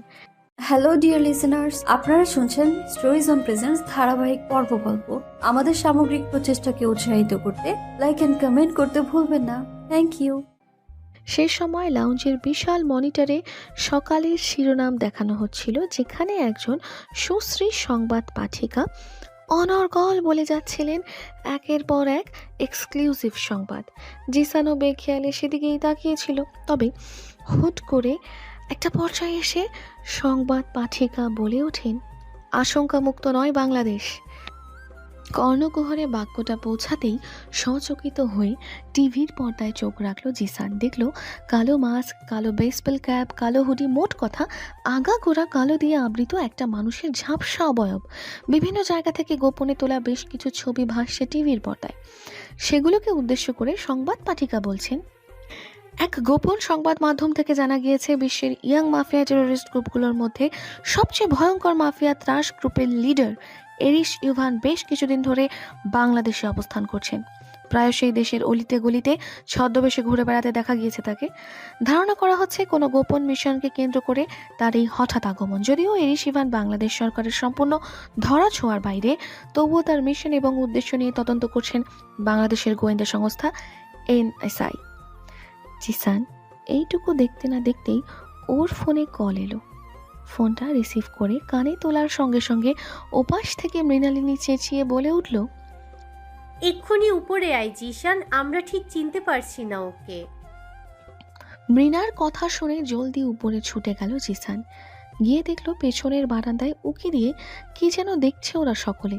জিসানও কৌতূহল বশত তাড়াহুড়ো এগিয়ে গেল সেখানে। অতঃপর সবাইকে সরিয়ে নিচের দিকে উকি দিতেই দেখতে পেল রিসর্টের পেছনের গেট বরাবর জঙ্গলের রাস্তায়, যেখানে সাধারণ মানুষ যাতায়াতে সরকারের কড়া নিষেধাজ্ঞা রয়েছে, ঠিক সেই রাস্তায় একটা ছাদ খোলা জিপ দাঁড় করানো, যেখানে বসে আছে কালো মাস্ক হুডি পরিহিত একটা লোক। আর ঈশানী অক্ষত অবস্থায় জিপের সামনে দাঁড়িয়ে কি যেন কথা বলছে লোকটার সঙ্গে। বাইরের আবহাওয়া ইতিমধ্যে বর্ষায় রূপ নিয়ে নিয়েছে, ধীরে ধীরে বৃষ্টিও হচ্ছে, অথচ বৃষ্টির মাঝেই কি অবলীলায় দাঁড়িয়ে আছে ঈশানী। যেন এই মুহূর্তে বৃষ্টিতে ভিজে ঠান্ডা লাগানোর চেয়েও লোকটাকে সময় দেওয়া বেশি জরুরি। এদিকে জিসান ঈশানীকে দেখলো তো ঠিকই, তবে পর মুহূর্তেই গাড়িতে বসে থাকা লোকটার পানে নজর বলিয়ে আঁতকে উঠে অস্পষ্ট সুরে বলল, অ্যারিশ ইউভান। রিসর্টের সামনে জিপ থামাতেই নেমে পড়ে ঈশানী। যাত্রাপথে একটা কথাও হয়নি দুজনার। ঈশানী যদিও বা আগ বাড়িয়ে কিছু শুধিয়েছে, তবে প্রতিপক্ষ থেকে বরাবরই একই প্রত্যুত্তর ভেসে এসেছে, আমি কাউকে কৈফিয়ত দিই না। কাল রাত থেকে এই একটা বাক্য কতবার যে ঈশানীর আত্মসম্মানের ভিত টলিয়ে দিয়েছে তার ইয়ত্তা নেই। তবুও যাত্রা শেষে জিপ থেকে নেমে অন্তিমবারের মতো ধরা গলায় ঈশানী বলে ওঠে, আমি জানি যে আমি আপনার বিশ্বাসযোগ্য নই, তবুও শেষবারের মতো একটা আর্জি, আপনার নামটা অন্তত বলে যান। লোকটা মাস্কের আড়াল থেকে রাশভারী আওয়াজে বলে উঠল, আর কখনোই মুখোমুখি হব না আমরা, তাহলে নাম জেনে কি করবে? এই ভয়ঙ্কর সত্যি কথাটা খুব করে এড়িয়ে যেতে চেয়েছিল ঈশানী, কিন্তু পারল না। সামনে বসে থাকা অনুভূতিহীন পাষাণ লোকটা কত সহজেই না বলে দিল এই নিদারুণ পীড়াদায়ক সত্যিটা। যদিও ঈশানীর চোখ দুটো জ্বলছে খুব, গলাটাও কেমন ধরে এসেছে, তবুও বহু কাসরাতে আওয়াজ বের করে কণ্ঠনালী খাদে নামিয়েও বলল, পৃথিবীটা গোল, কখন কার সাথে কিভাবে দেখা হয়ে যায় তা কেউ আগে ভাগে বলে দিতে পারে না, আপনিও পারবেন না। তার মানে তুমি চাইছো যে তোমার সাথে আমার আবার দেখা হোক, তাই তো? উইশ ফর ডেঞ্জার, হ্যাঁ? বাইরে বৃষ্টির তোপ বেড়ে যেতেই ব্যাকসাইড থেকে নিজের হুডিটা ঈশানীর মাথায় ছুঁড়ে মেরে কথাটা বলে ওঠে সে। লোকটা কৌশল জানে বলতে হবে। হুডিটা মেলে গিয়ে একেবারে ঈশানীর শরীর ঢেকে গিয়েছে। ঈশানী শুধু ঠোঁট কামড়ে চুপচাপ দাঁড়িয়ে আছে। শরীরে কথা বলার শক্তি অবশিষ্ট নেই, মনে হচ্ছে দম বন্ধ হয়ে যাবে এক্ষুনি, কারণ ইতিমধ্যে লোকটা নিজের আঁধার কাঠ চুলগুলো ব্যাক ব্রাশ করতে করতেই জিপ স্টার্ট দিয়েছে।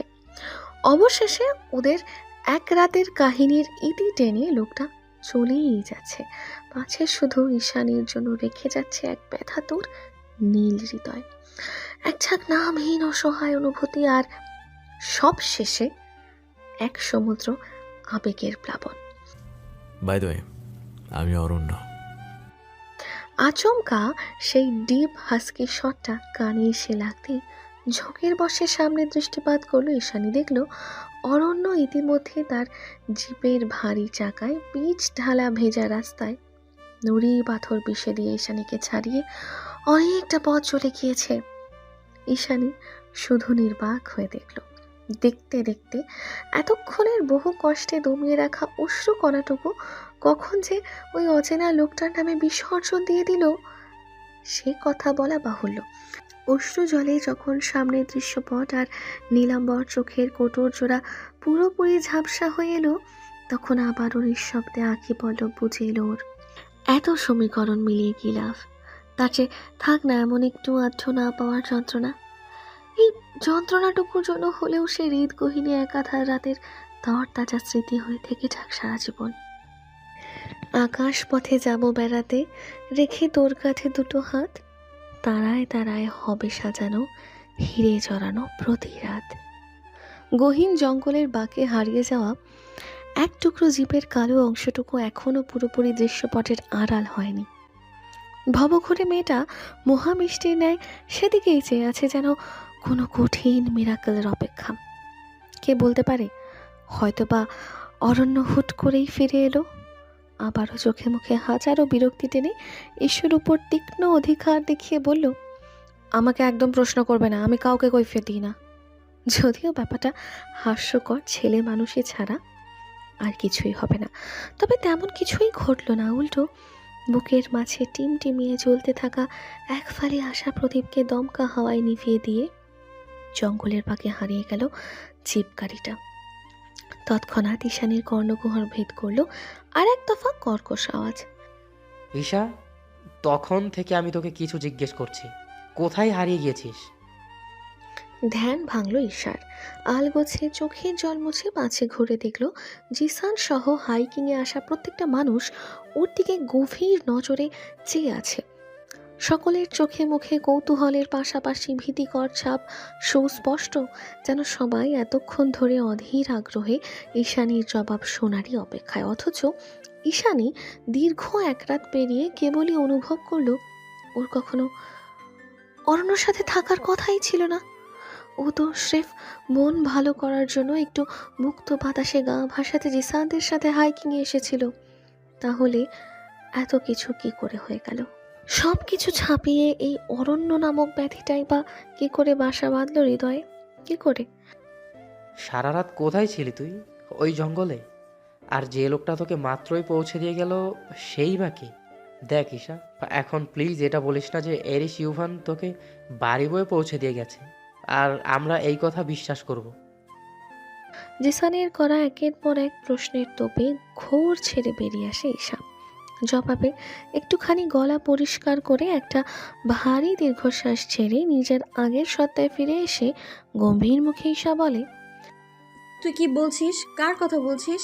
আমি কিছু বুঝতে পারছি না জিসান। অতঃপর পেছনে ঘুরে সবার উদ্দেশ্য একটু জোরপূর্বক হেসে জানালো,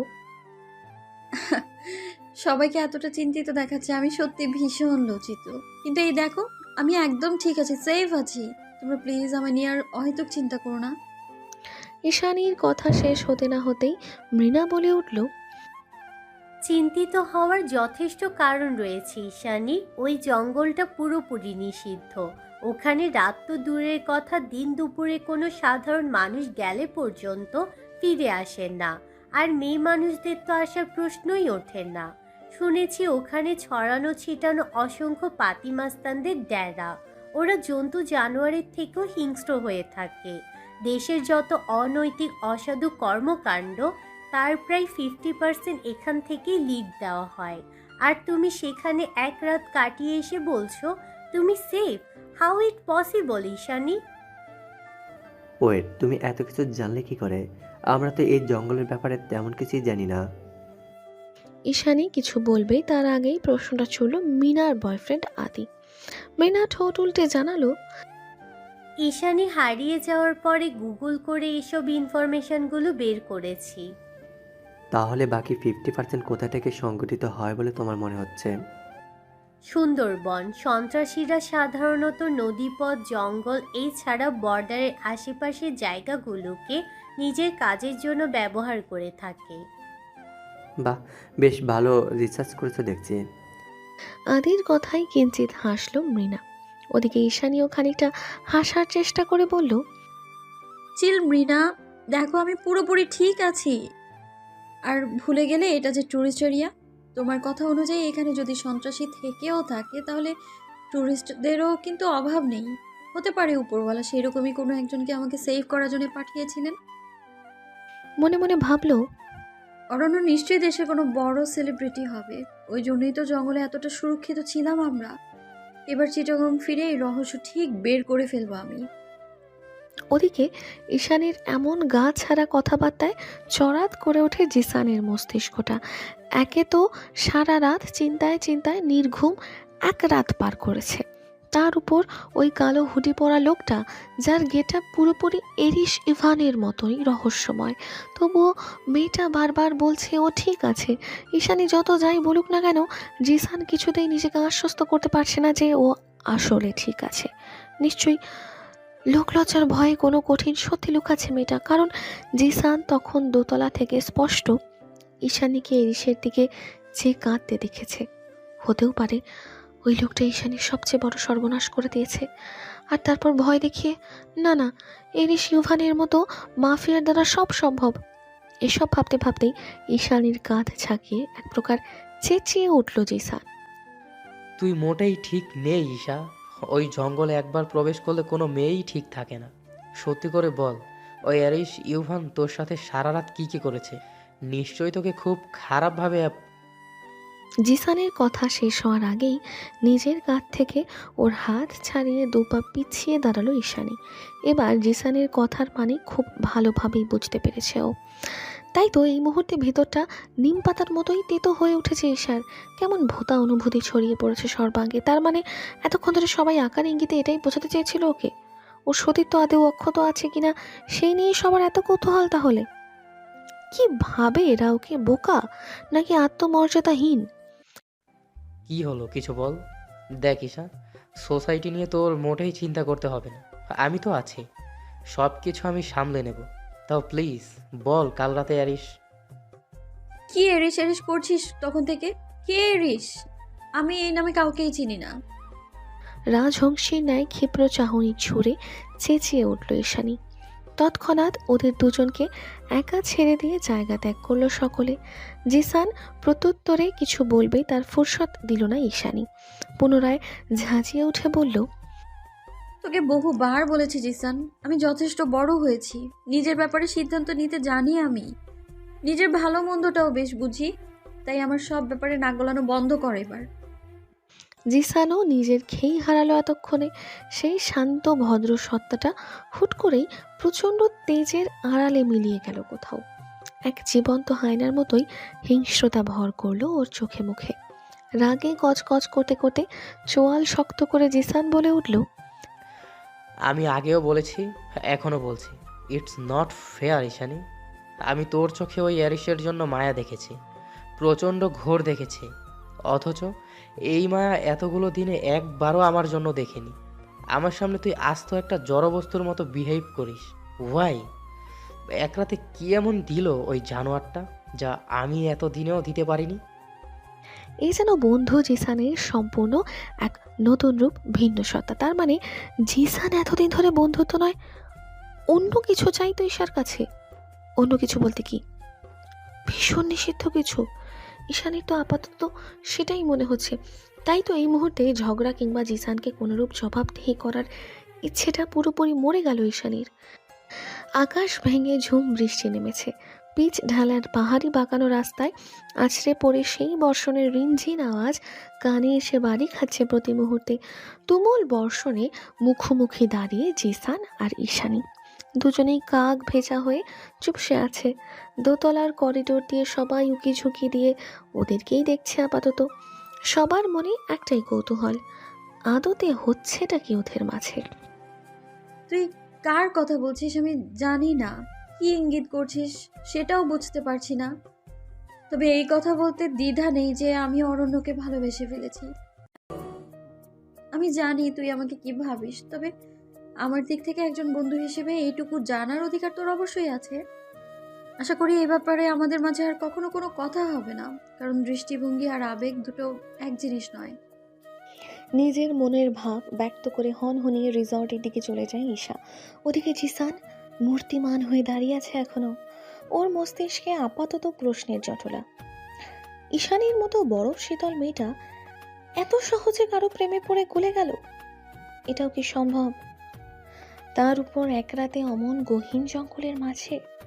এর মানে কি? ওটা তো এরিস ছিল, তাহলে এই অরণ্যটা কোথা থেকে এলো? কী বা হয়েছিল গত রাতে? জিসানের পৈশাচিক মনটা ক্রমাগত নেতিবাচক ইঙ্গিত দিয়ে যাচ্ছে। কেন যেন মনে হচ্ছে ওই লম্বা মতো ছেলেটা ঈশানীকে জোর করেছে, আর এখন উপায় না পেয়ে ঈশানী নিজেকে সতী প্রমাণ করার বৃথা চেষ্টা চালাচ্ছে। যদি এটাই হয় তবে জিসানের জন্যই ভালো, কারণ ঈশানীর দুর্বলতা ইতিমধ্যে ধরে ফেলেছেও। ধীরে ধীরে জিসানের সতেজ নির্ভেজাল মনটা কলুষিত হয়ে যাচ্ছে প্রত্যাখ্যানের অসহ্য অপমানে। ঈশানীর মতো একটা সরল বোকাশোকা অতি সাধারণ মেয়ের কাছ থেকে এমন রিজেকশন কিছুতেই মানতে পারছে না জিসানের মস্তিষ্ক। মনে মনে জিদ চেপে বসেছে, এর শেষ দেখে নেবেও। দরকার পড়লে ঈশানের মাকেও বলে দেবে তার মেয়ের জঙ্গলের মাঝে অনাকাঙ্ক্ষিত রাত্রি যাপনের কথা। তখন নিশ্চয়ই উপায়ান্তর না পেয়ে নীল চোখের মেয়েটাকে জিসানের হাতেই তুলে দেবে ঈশানীর মা। সকালের ভাঙাচোরা মনটা নিয়ে যা হোক নিজেকে কিছুটা ঠিকঠাক করে আপন গন্তব্যে পাড়ি জমিয়েছে ঈশানী, কিন্তু মন থেকে ওই একটা রাত, ওই মুহূর্ত, আর ওই অধর তলায় তিলকধারী বাদামি চোখের সৌবিষ্ট পুরুষ, কোনোটাকেই এক মুহূর্তের জন্য মানুষপট থেকে দূরে ঠেলে দিতে পারছে না ঈশানী। এ কেমন ঘোর! এক রাতের স্মৃতি জমে স্তূপের মতো ভারী হয়ে আছে মস্তিষ্ক। তার উপর বাসটা খাগড়াছড়ি পেরোতেই তার বুকের ভেতরের চিনচিন ব্যথাটা প্রচণ্ড গতিতে বেড়ে যাচ্ছে। বাসের প্রতিটি চাকার ঘর্ষণে যেন পিষে যাচ্ছে ঈশানী।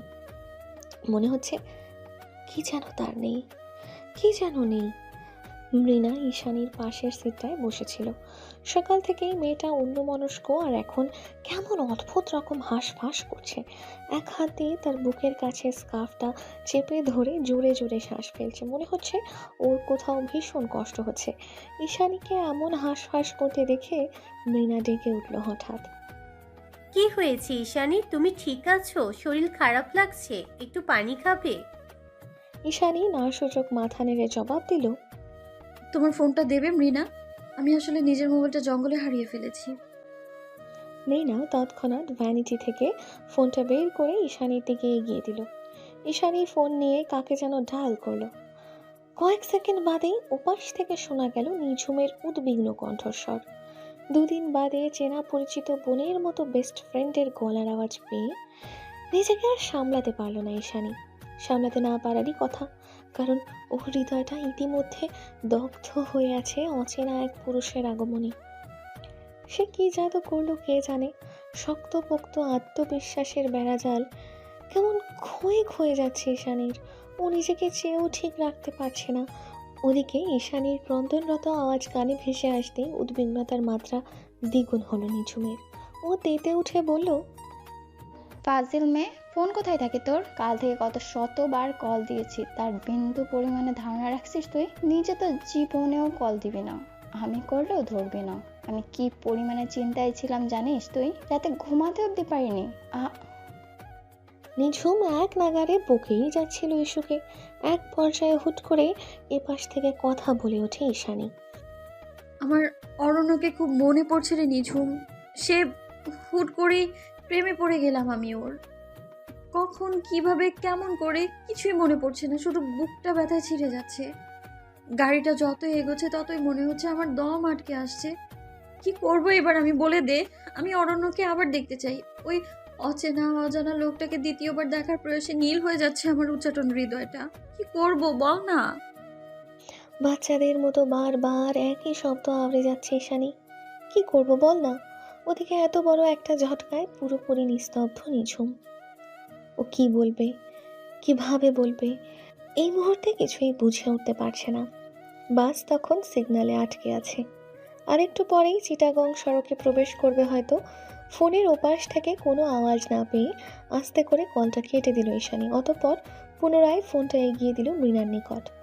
ঠিক সেই সময় বাসের টিনটেড জানলা ভেদ করে ঈশানীর নজরবন্দি হলো কালো হুডি পরিহিত একজন। ও নিজের চোখকে কিছুতেই বিশ্বাস করতে পারছিল না, তাই বারবার গাড়ি ঘোড়ার আর জনসমাগমের আড়াল থেকে লোকটাকে একটু ভালোভাবে দেখার চেষ্টা করছিল। ওর মনে হচ্ছে এটাই অরণ্য, কিন্তু অরণ্য এখানে কি করছে? ঈশানীর জন্যই অপেক্ষা করছে না তো? হুট করে উদয় হওয়া আচানক প্রশ্নে সচকিত হলো ঈশানীর মস্তিষ্ক। ও কি করবে ভেবে পাচ্ছে না। ওদিকে সিগন্যাল পরিবর্তন হতেই বাস চলতে আরম্ভ করেছে। ঈশানীর মনে হচ্ছে অরণ্য আবারও হারিয়ে যাচ্ছে। এই মানুষের জঞ্জাল, এই দানবীয় গাড়ির বহর, বিরক্তিকর হর্নের আওয়াজ, সব কিছুর আড়ালে ওই কালো হুডি পরা লোকটা ক্রমশ হারিয়ে যাচ্ছে। অগত্যাই উপায় অন্তর না পেয়ে সিট থেকে উঠে দৌড়ে বাস থেকে নেমে যাওয়ার জন্য উদ্যত হলো ঈশানী। তবে উদাসীন হয়ে বাইরের দিকে এক পা বাড়াতেই সজোরে ওর হাত টেনে ভেতরে নিয়ে এলো জিসান। আচমকা শরীরে ঝাঁকুনি অনুভব করতেই চোখের পলক ফেলল ঈশানী। পেছনে ঘুরে বিরক্ত কণ্ঠে জিসানকে বলে উঠল, কি করলি এটা তুই?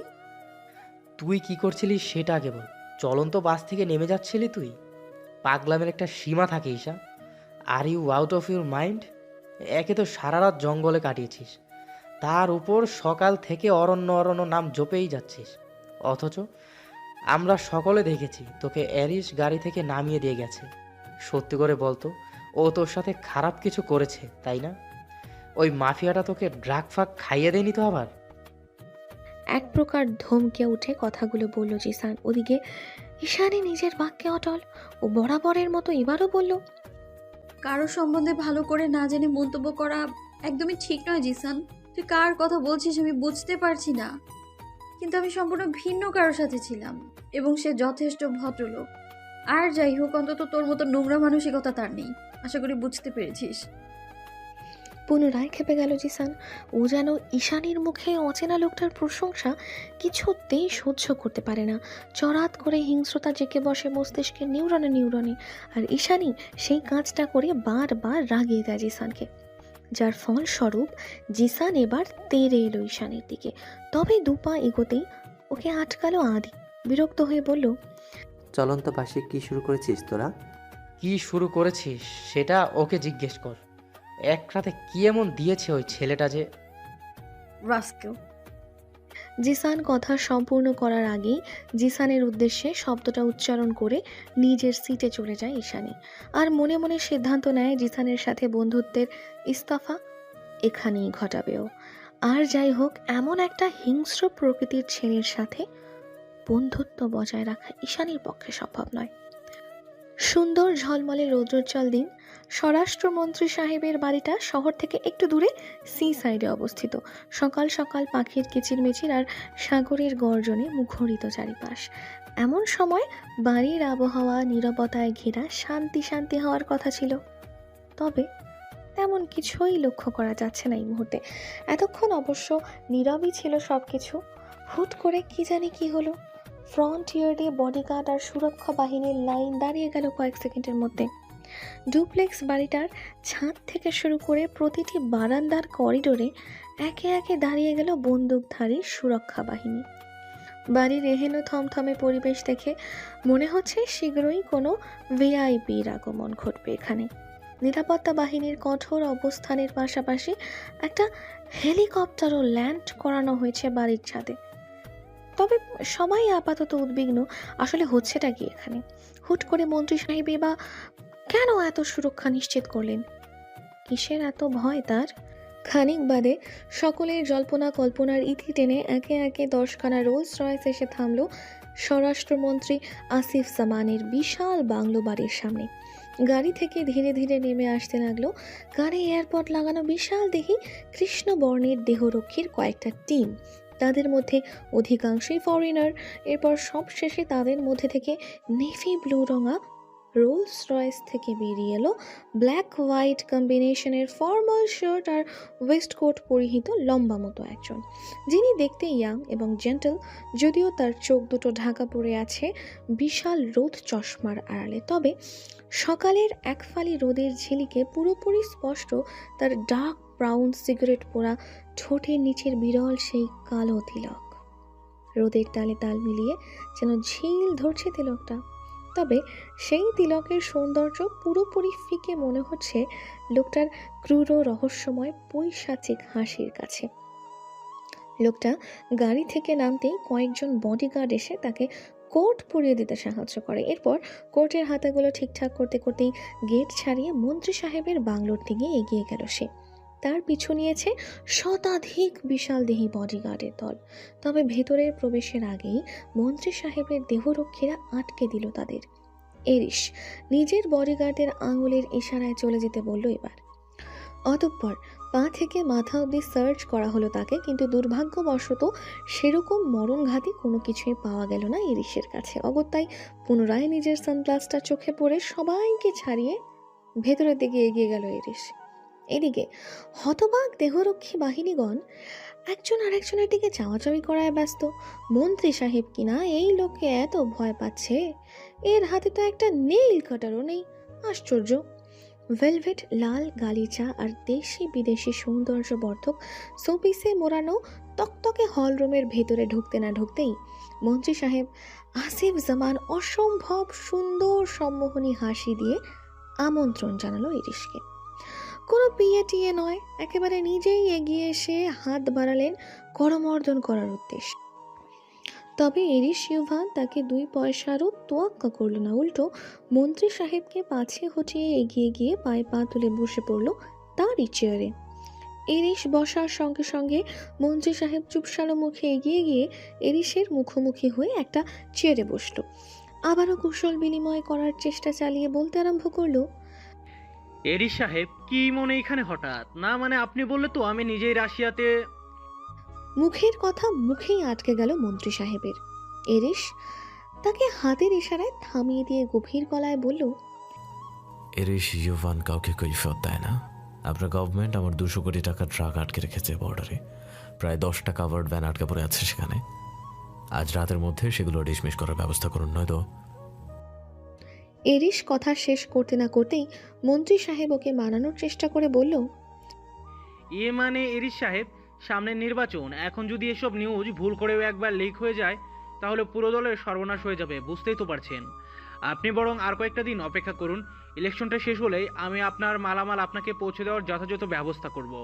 দরকার পড়লে সাথে কিছু উপটও কোনো। গর্জে উঠল এরিস, বলল, Fuck your brown lecture. Just do what I say. আজ রাতের মধ্যে আমার কাভার্ড ভ্যানগুলো বর্ডার ক্রস না করলে সারা জীবনের জন্য মন্ত্রণালয়ের চেয়ারের রং ভুলে যান মন্ত্রী সাহেব। ওটার আপনার জন্য বরাদ্দ নাই, আন্ডারস্ট্যান্ড?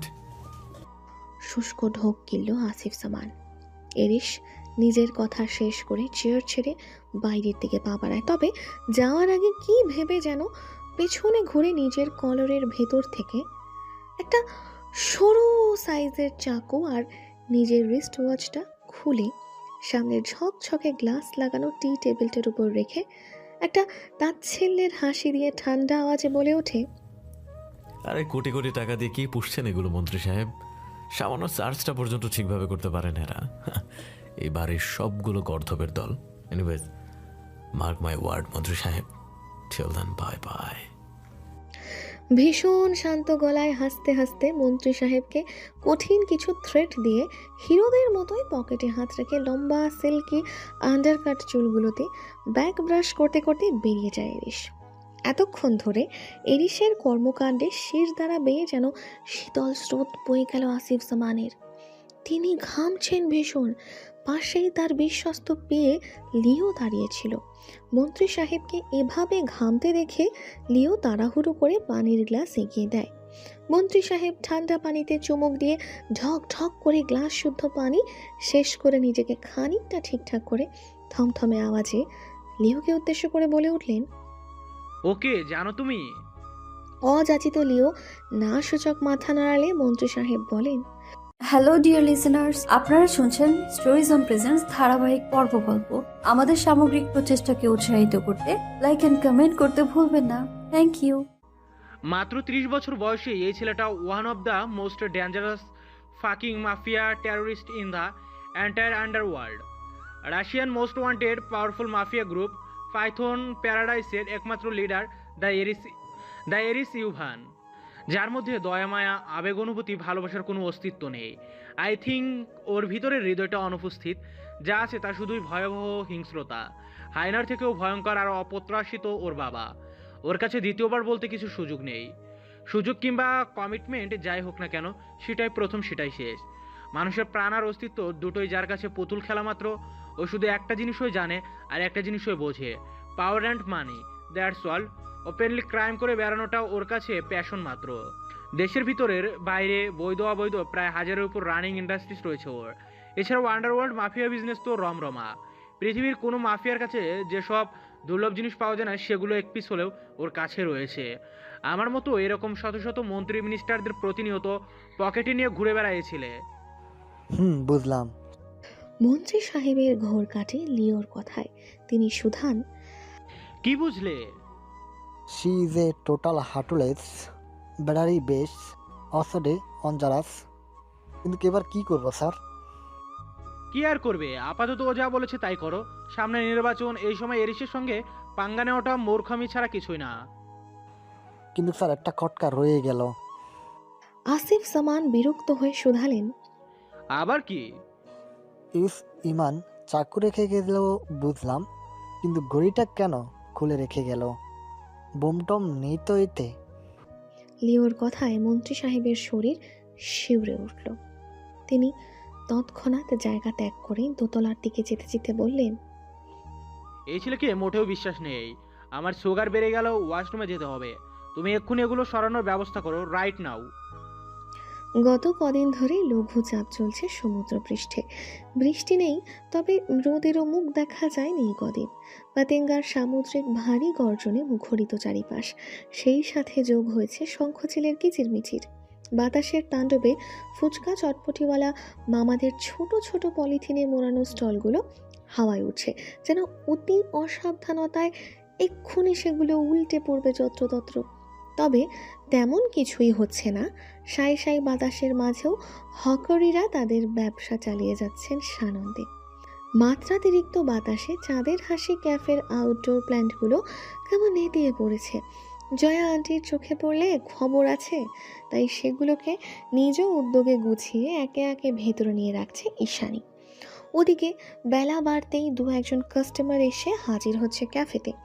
গাছগুলো গুছিয়ে রাখার পাশাপাশি জিসানের সঙ্গে তাল মিলিয়ে তাদেরকেও সার্ভ করে যাচ্ছে ও। একটানা নন স্টপ ডিউটি যাকে বলে। খাগড়াছড়ি থেকে ফিরে আসার প্রায় দিন 4 পরে আজ দুজনার একই সাথে শিফট পড়েছে, জিসান আর ঈশানীর। যদিও অন্যান্য দিনের মতো আজ কুশল বিনিময়ে আগ্রহী নয় ঈশানী, কিন্তু কাজের সূত্র ধরে এটা ওটা বলে ওকে মানিয়ে নেওয়ার চেষ্টা চালিয়ে যাচ্ছে জিসান। ঈশানীও না পেরে 2-1 কথায় হ্যাঁ উত্তর দিচ্ছে। যেহেতু দুজন কো ওয়ার্কার, কথা না বলে উপায় আছে। কাজ আর কাজের ফাঁকে ঈশানীর সঙ্গে একটু আধটু কথা এগোনোর বৃথা চেষ্টা এভাবেই করে কেটে গিয়েছে সে বেলা। তখন বেলা 12টার দোরগোড়ায়। কাস্টমারদের চাপ খানিকটা কমে এসেছে, সেই সাথে ঝিরিঝিরি বৃষ্টি শুরু হয়েছে বাইরে। এইটুকু নরম ভেজা বৃষ্টিতে ছাতা নিয়ে হাঁটার কিছুই নেই, তবুও কোথা থেকে যেন ছাতা মাথায় করে ভার্সিটির কয়েকজন বন্ধু বান্ধব সমেত ভর দুপুরে ক্যাফেতে হাজির হয়েছে নিঝুম। হয়তো ক্লাস ফাঁকি দিয়ে ঘুরতে বেরিয়েছে, সেটা ব্যাপার না। ঈশানী বেশ খুশি হলো ওদের দেখে। নিঝুমকে দেখে গা থেকে অ্যাপ্রন খুলে তাড়াহুড়ো পায়ে এগিয়ে গিয়ে সম্মোহনী হেসে ঈশানী শুধালো, নিজুম, তোরা এই সময়? বিপরীতে ফিক করে হাসলো ওরা সকলে, যার অর্থ আজ আমরা ভাঙ দিয়েছি। নিঝুমও হাসির ছন্দে তাল মিলিয়ে ঈশানীকে আশ্বস্ত করে বলল, চলে এলাম তোর সাথে আড্ডা দিতে, কতদিন দেখা হয়নি বলতো। প্রত্যুত্তরে ঈশানী ঠোঁট উল্টে বলল, কি বলিস, কাল রাতে তো আমরা একসাথেই ছিলাম। নিঝুম এবার হাত ধরে টেনে ঈশানীকে নিজের পাশে বসিয়ে দিয়ে বলল, তাও তোকে মিস করছি। এবার বেশি বকবক না করে কফি খাওয়া। নিঝুম ঠাট্টা করছে বুঝতে পেরে ঈশানী হেসে শান্ত স্বরে বলল, আমি মোটেও বকবক করি না, অপেক্ষা কর, নিয়ে আসছি। তবে ঈশানীকে আর উঠতে হলো না। তার আগেই সবার জন্য ট্রে ভর্তি কোল্ড কফি নিয়ে হাজির হলো জিসান। জিসান হঠাৎ কফি সার্ভ করায় কিছুটা বিব্রত কণ্ঠে ঈশানী বলে ওঠে, তুই কেন আনতে গেলি? আমি তো পারতাম। ইটস ওকে, তুই ফ্রেন্ডদের সাথে গল্প কর, আমি ওই দিকটা দেখছি। সবাইকে কফি সার্ভ করা হলে ঈশানীকে জবাব দিয়ে চলে যায় জিসান। সবার সামনে ঈশানীও আর প্রত্যুত্তর করল না খুব বেশি। ওদিকে জিসানের এমন কর্মকাণ্ডকে কেন্দ্র করে নিঝুমের এক মেয়ে বন্ধু কিঞ্চিত টিপ্পনি কেটে বলে ওঠে, প্রিন্সেস ট্রিটমেন্ট হ্যাঁ। মেয়েটার কথায় ঈশানীর হাসি উপে গেল। হাস্যজ্জ্বল মুখখানা ধরে রাখার বৃথা চেষ্টা করে বলল, তেমন কিছুই না, আমরা শুধু কো ওয়ার্কার। তার মানে বলতে চাইছে তোমার কোনো বয়ফ্রেন্ড নাই? কাম্মা, এত সুন্দর চোখ নিয়ে ঘুরে বেড়াও অথচ লাইফে কেউ নাই, এটা বিশ্বাস করতেও কষ্ট হচ্ছে। মুখের কোণে ধরে রাখা মেয়েকে হাসিটা এবার পুরোপুরি মিলিয়ে গেল ইস্যু। তার বদলে দু চোখে ভর করলো বর্ষার ঘন ঘটা। না, ঈশানী কাঁদছে না, তবে ওর মনে হলো ব্যথা তোর নীল হৃদয়টাতে কেউ শক্তপোক্ত হুল ফুটিয়ে দিল মাত্রই। মস্তিষ্কের রন্ধ্রে রন্ধ্রে তাজা হয়ে উঠল সেই মাদকীয় পুরুষালী সুবাস। দীর্ঘ রাতের স্মৃতি, গমগমে হাসকি কণ্ঠস্বর, পিয়ার্সিং করা তীক্ষ্ণ ভ্রুযগল আর অধর তলার নির্লিপ্ত সেই কালো কুচকুচে তিল। এত কিছু একসঙ্গে ভোলা যায়? কই ঈশানী তো পারছে না। তার উপর কাল মাঝরাতে ঘুমের ঘোরে হঠাৎ ফোনের ওপারে সেই একই কণ্ঠস্বর। কি এক গোলক ধাঁধায় আটকা পড়ে আছে ওর হৃদয়টা। কি ভীষণ টানা পোড়নের মধ্যে দিয়ে কেটে যাচ্ছে দিবারাত্রি, তা কেবল ঈশানীর হৃদয় জানে।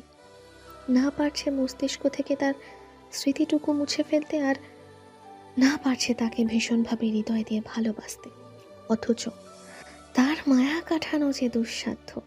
বাদামি চোখের সেই তীক্ষ্ণ চাহনি মৌমাছির মতো সারাটা ক্ষণ তাড়া করে বেড়ায় ঈশানীকে।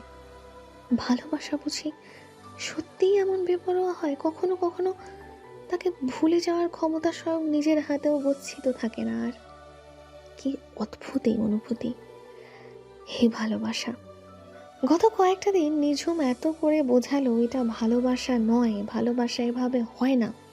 নিশ্চয়ই কেউ তোকে ম্যানিপুলেট করে ছেড়ে দিয়েছে, নইলে চিনিস না জানিস না, এক রাতের দেখায় তোর প্রেমে পড়ে গেলি। রিডিকিউলাস। কিন্তু ঈশানীর যুক্তিটাও ফেলে দেওয়ার মতো না। নিঝুম যতবারই ওকে বোঝাতে গিয়েছে, ইস্যু তার বিপরীতে একটাই কথা বলেছে, লাভ এট ফার্স্ট সাইট বলেও তো একটা কথা আছে নিঝুম। এটা যদি বিশ্বাস করে থাকিস তাহলে আমি প্রথম দেখায় হুট করেই তার প্রেমে পড়ে গিয়েছি, এটাও মানতে হবে তোকে। এরপর নিঝুমও ওকে বারণ করার মতো কোনো যুক্তি খুঁজে পায়নি, আর নিঃস্বার্থভাবে এটাই মেনে নিয়েছে যে ওর ঘর কোনো অন্তর্মুখী বান্ধবীটা ভীষণভাবে কারো প্রেমে জড়িয়ে পড়েছে। অবশেষে কারো জন্য মনের দুয়ার খুলে নিজের শক্ত খোলসের আড়াল থেকে বেরিয়ে ডানা ঝাপটাতে চাইছে মুক্ত খোলা স্বাধীন আকাশে।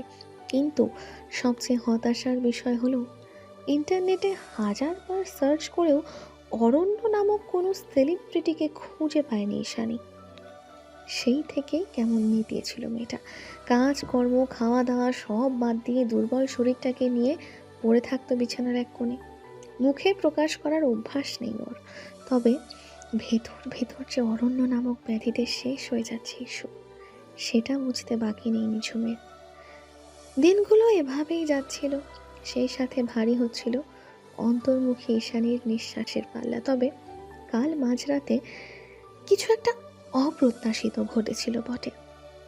কাল রাত 1:45 নাগাদ মুঠোফোনের ওই একটা ফোন কলই যথেষ্ট ছিল ঈশানীর নিতিয়ে যাওয়া দুরূহ হৃদয়টাকে পুনরায় সতেজ করে দিতে। যদিও নাম্বারটা ছিল প্রাইভেট, তবে ঘুমের ঘোরে ঈশানী সেই পরিচিত হাস্কি গলাটা স্পষ্ট শুনেছিল বইকি। অথচ বোকা ঈশানীর মাথায় তখন একটি বারের জন্য এই প্রশ্নটা জাগেনি যে ওর নতুন নাম্বারের সন্ধান অরণ্য হঠাৎ কোথায় পেল? এটা কি আদৌ একজন সাধারণ মানুষের দ্বারা সম্ভব? পুরো ব্যাপারটা কি এতটাই স্বাভাবিক নাকি পুরোটাই নাটকীয়? ইস্যু তো স্রেফ এটা নিয়েই উত্তেজিত যে ফাইনালি আরও একবার অরণ্যর কণ্ঠস্বর শুনতে পেয়েছেও। তার মানে ওই রাতটা শুধুমাত্র ঈশানের কাছেই অর্থবহ নয়, অরণ্যর কাছেও তার যথেষ্ট গুরুত্ব রয়েছে। হ্যাঁ, রয়েছে তো বটেই, তবে এর পেছনের উদ্দেশ্য তো কেবল অরণ্যই ভালো বলতে পারবে। শুধু শুধু তো আর এরিস ইউভান কারণ নাম্বার ট্র্যাক করে তাকে খুঁজে বের করতে যাবে না। এর পেছনে মোক্ষম কোনো কারণ তো অবশ্যই রয়েছে। সকালে যখন ঈশানীর মুখ থেকে এই ঘটনার বর্ণনা শুনে নিঝুম শোধালো, ফোনে কি বলছিলি অবনী? তার উত্তর অবশ্য ঈশানী দিতে পারেনি। গভীর তন্দ্রাচ্ছন্ন অবস্থায় ফোন রিসিভ করার ফলে ওপাশের কোনো কথাই মস্তিষ্ক অব্দি পৌঁছায়নি ওর। তবে এই না মনে থাকার আফসোস বোধ হয় এই জীবনে ঘুচবে না আর। তখন থেকে মুখ কালো করে কি যেন ভাবছে ঈশানী। নিঝুম ব্যাপারটা লক্ষ্য করে ওর বান্ধবীকে তৎক্ষণাৎ চুপ করিয়ে দিল। অতঃপর সশব্দে ডাকলো ঈশানীকে। কি ভাবছিস হঠাৎ করে? নিঝুমের ডাকে ভাবনার সুতো ছিল ঈশানীর। ও এদিক ওদিক নাসূচক মাথা নাড়িয়ে জানালো, কই কিছু না তো। হ্যাঁ রে, ওই প্রাইভেট নাম্বার থেকে আর কল টল এসেছে নাকি? না, এবারও ছোট্ট করে জবাব দিল ঈশানী। তবে আমার কেন যেন মনে হচ্ছে আবারও কল আসবে। অরণ্য আমায় মনে রেখেছে নিঝুম। কথাটা বলতে গিয়ে নীলাম্বর চোখ দুটো খুশির ঝিলিকে চিকচিক করে ওঠে ইস্যুর। ওর কথায় সায় জানিয়ে মৃদু হাসল নিঝুম। ওদিকে ঈশানীর কথার পাছে নিঝুমের বান্ধবী বলে ওঠে, এই অবনীটা আবার কে রে? এর কাহিনী তো কখনো বলিসনি আমায়। ব্যক্তিগত বিষয়ে ঘাটাঘাটি করলে ঈশানীর অস্বস্তি হবে ভেবে বান্ধবীকে তৎক্ষণাৎ থামিয়ে দিল নিঝুম। বলল, কেউ না, অবনী আমাদের ফ্ল্যাটে ময়লা এলা কিছুদিন ধরে আসছে না, তাই ইস্যু একটু ডেসপারেট। নিঝুমের বান্ধবী ঠোঁট পাউট করে চোখ বড় বড় করে ঈশানীর কাঁধে হাত রেখে ওকে আশ্বস্ত করে বলল, I feel your pain issue, চিন্তা করিস না, ময়লা এলা খুব শীঘ্রই চলে আসবে। প্রায় ঘন্টা খানিক জমিয়ে আটা দিয়ে একটু আগেই বেরিয়ে গেল নিঝুমরা। ওরা চলে যাওয়ার পরপরই এঁঠো মগগুলো ট্রেতে তুলে সিঙ্কের দিকে এগিয়ে যায় ঈশা। তবে ধোয়া মোছার কাজ শুরু করার আগ মুহূর্তে ওর এক হাতের কবজিটা শক্ত করে চেপে ধরে একটানে ক্যাফের পেছনে স্টোর রুমে নিয়ে যায় জিসান। আকস্মিক ঘটনায় হতবিহ্বল ঈশানী, সেই সাথে তার মেজাজটাও চলে উঠেছে খুব। কোনো মতে নিজের হাতটা জিসানের হাতের বাঁধন থেকে ছিটকে সরিয়ে শক্ত গলায় ফোঁস করে উঠল ঈশা। এভাবে হাত ধরে টানাটানি করার মানেটা কি জিসান? সবকিছুর একটা সীমা থাকে কিন্তু। এই মুহূর্তে জিসানের চোখে মুখে ক্রোধ সুস্পষ্ট। ও জবাব না দিয়ে রাগে কাঁপতে কাঁপতে ঈশানীকে প্রশ্ন ছুড়ে দিল উল্টো। বলল, সীমা তুই অতিক্রম করছিস, এখনো অরণ্য অরণ্য নাম জপে যাচ্ছিস। আমার মুখে আমি কার নাম জপে যাব সেটা একান্তই আমার ব্যাপার। এক্ষুনি পথ ছাড়। জিসান পথ ছাড়ল না, উল্টো এগিয়ে গিয়ে ঈশানীর মুখোমুখি হয়ে দাঁড়িয়ে বলল, হ্যাঁ জানি তো, সবচেয়ে বড় সর্বনাশ তো ওই অরণ্যের হাতেই হয়েছে। রাত কাটিয়ে এসেছিস বলে কথা, নষ্ট হয়ে গেছিস তুই, পুরোপুরি নষ্ট। ঈশানীর কাছে জিসানের এই বিশ্রী কথাগুলো মানসিক টর্চার ছাড়া আর কিছুই নয়। তবে পায়ে পাড়া দিয়ে ঝগড়া কিংবা এত বড় একটা ছেলেকে এভাবে ক্যাফেতে দাঁড়িয়ে থাপ্পড় মারার মতো এতটাও দুঃসাহস নেই ওর। অগত্যাই চোখ মুখ খিচে তাড়াহুড়ো করে জায়গা ত্যাগ করার বৃথার চেষ্টা চালালো ঈশানী। ঠিক তখনই নরম স্বরে জিসান বলে ওঠে, আমার তোকে ভালো লাগে Isha, actually I mean love with you. এবারও বরাবরের মতোই নিশ্চুপ ঈশানী। ঈশানীর এমন নীরব থাকার ব্যাপারটা মোটেও পছন্দ হলো না জিসানের। ভেতরে ভেতরে জমে থাকা ক্রোধটা আবারও মাথা চাড়া দিয়ে উঠল মুহূর্তেই। ঈশানীর এই নীরবতাকে পুঁজি করে ওর কাঁধে সামান্য ধাক্কা দিয়ে পুনরায় দাঁত খিচিয়ে জিসান বলে উঠল, বরফের মতো কোল্ড একটা মেয়ে, আবেগ নেই, অনুভূতি নেই। আমি ড্যাম শিওর তোকে টাচ করেও মজা নেই, তাও কিসের এত তেজ তোর? জীবনেও তো কারো বন্ধু হতে পারলি না, ভালোবাসার মানুষ তো আরও দূরের কথা, পরিবারের সাথেও সেই একই নড়বড়ে অবস্থা। তোর মধ্যে আছেটা কি? নাথিং। তবু আমি তোকে ভালোবেসেছি, সব সময় তোর পাশে থেকেছি, অথচ তুই আমার কথাটা ভেবে দেখা তো দূরে থাক, একটা অজানা ছেলের জন্য এখানে লিড। কিছুটা চেঁচিয়ে উঠল জিসান। ঈশানী তবুও নিশ্চুপ, হাত মুষ্টিবদ্ধ করে মাথা নিচু করে দাঁতে দাঁত চেপে দাঁড়িয়ে আছে শুধু। শোন ঈশা, তোর এসব সো কল্ড ইন্ট্রোভার্ট হওয়ার নাটকটা না আর নেওয়া যাচ্ছে না।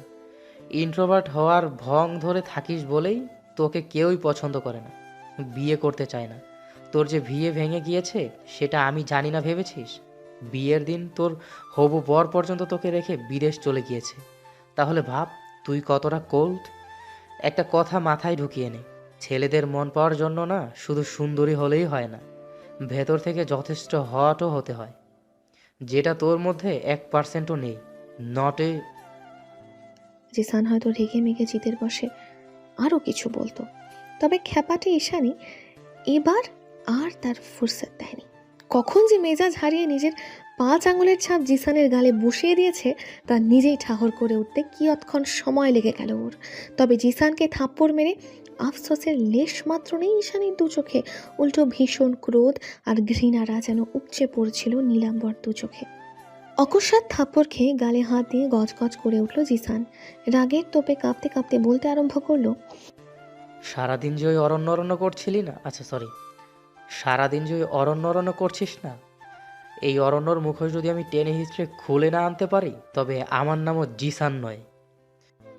জিসানের কথায় বিন্দুমাত্র পাত্তা না দিয়ে গা থেকে অ্যাপ্রনটা খুলে ছুঁড়ে ফেলে দিল ঈশা। ঈশার কর্মকাণ্ডে বিস্মিত হয়ে জিসান পুনরায় বলল, আমি কিন্তু আন্টিকে ফোন করে সব বলে দেবো ঈশা। তুই জঙ্গলে অচেনা একটা ছেলের সঙ্গে রাত কাটিয়ে এসেছিস সেটাও বলে দেব। তখন আর বাড়ি ফেরার মুখ থাকবে তো? ঈশানী চলেই যাচ্ছিল, কিন্তু জিসানের কথায় আরও একবার ঘুরে তাকিয়ে তাচ্ছিল্য হেসে ঘৃণা আর ক্ষোভ মিশ্রিত কণ্ঠে বলে উঠল, যা ইচ্ছে তাই করে নে। নদীর মতো শান্ত গলায় বাক্যটুকু শেষ করে হনহনিয়ে বেরিয়ে যায় ঈশা। অথচ জিসান এখনো এক জায়গাতেই ঠাঁই দাঁড়িয়ে গলা বাড়িয়ে এক নাগারে চেঁচিয়ে ডাকছে ঈশানীকে। ঈশা যাস না, ইটস নট ফেয়ার। তুই কিন্তু এই চাকরিটা সারা জীবনের জন্য হারাবি বলে দিলাম। এবার কিন্তু আমি আর সাহায্য করব না তোকে ঈশা। ঈশানী এভাবে চলে যাক সেটা বোধহয় কোনো কালেই চায়নি জিসান। ওই জন্যেই এটা ওটার ভয় দেখিয়ে ঈশানীকে ঠেকানোর বৃথা চেষ্টা চালিয়ে গেছিল শেষ পর্যন্ত। কিন্তু আজ আর কিছুতেই কিছু হলো না। চরম সাহসিকতার পরিচয় দিয়ে মহামূল্যবান এই চাকরিটাকে এক প্রকার পায়ে ঠেলেই বেরিয়ে যায় ঈশানী। শ্রাবণের তীব্র বর্ষণে খানিকটা বিশ্রাম টেনে দিয়ে গত 1 সপ্তাহ ধরে সৌর্যদীপ্ত ধরনী। যদিও রোদের তেজ তেমন নয়, তবে ঝুরঝুরে রোদে একেবারে চকচক করছে চারিপাশ। সেই যে দিন 10 আগে ঝিরিঝিরি বৃষ্টির মাঝে চাকরি ফাকরি চুলোয় দিয়ে বেরিয়ে এলো ঈশানী, তখন থেকেই শুয়ে বসে দিন যাচ্ছে ওর। নতুন করে চাকরি পাওয়ার যে মোটেও চেষ্টা চালায়নি তেমনটা নয়, কিন্তু আজকালকার দিনে পার্ট টাইম চাকরি পাওয়াই যেখানে স্বপ্নের মতো ব্যাপার, সেখানে তো এত জলদি ফুল টাইম চাকরি কেহি বা দেবে এই সুখে। এর মাঝে অবশ্য কম ধকল যায়নি ঈশানীর উপর দিয়ে। জিসান সেদিন জিদের বশবর্তী হয়ে রোকেয়া বেগমকে সব বলে দেয় ফোন করে, যার ফলস্বরূপ ঈশানীর উপর দিয়ে বয়ে যায় একের পর এক মানসিক ঝড়। সকাল বিকাল কথা শুনতে শুনতে এক পর্যায়ে বিরক্ত হয়ে তার মায়ের ফোন রিসিভ করাই বন্ধ করে দেয় ঈশানী। অতঃপর সেই থেকেই তার মা মেয়ের যোগাযোগ পুরোপুরি বিচ্ছিন্ন। ওদিকে গত 1 সপ্তাহ ধরে জিসানেরও কোনো খোঁজ খবর নেই, যদিও জিসানের থাকা না থাকা খুব একটা ভাবায় না ঈশানীকে। তবে চাকরি ছেড়ে আসার পরে কয়েকদিন কল দিয়ে খুব জ্বালাতন করতো ছেলেটা, অথচ এখন পুরোপুরি নেটওয়ার্কের বাইরে। আশ্চর্য! না চাইতেও জিসানের খবর জানার আগ্রহ জন্মে যায় ঈশানীর মনে, কিন্তু অন্য মনের পুরোটা জুড়ে যে আর একজনের দখলদারি, সেটাকেই বা হঠাবে কি করে ও? গত 10 দিনে এত কিছুর মাঝেও এক মুহূর্তের জন্য অরণ্যকে ভুলতে পারেনি ঈশা। এই না ভুলতে পারাটাই ওর মনে বিশ্বাস হয়ে ঘিরে বসেছে যে আগে দোটানায় পড়ে থাকলেও এখন আর সেটা নেই। এখন ইস্যু নিশ্চিত যে অচেনা অজানা গভীর অভয়ারণ্যের মাঝেই এক টুকরো টং ঘরের সেই নামহীন মালিককে ভীষণভাবে ভালোবেসে ফেলেছে ও। আজ এতগুলো দিন পরেও তাকে দেখার আকাঙ্ক্ষায় ছটফট করে ঈশানী।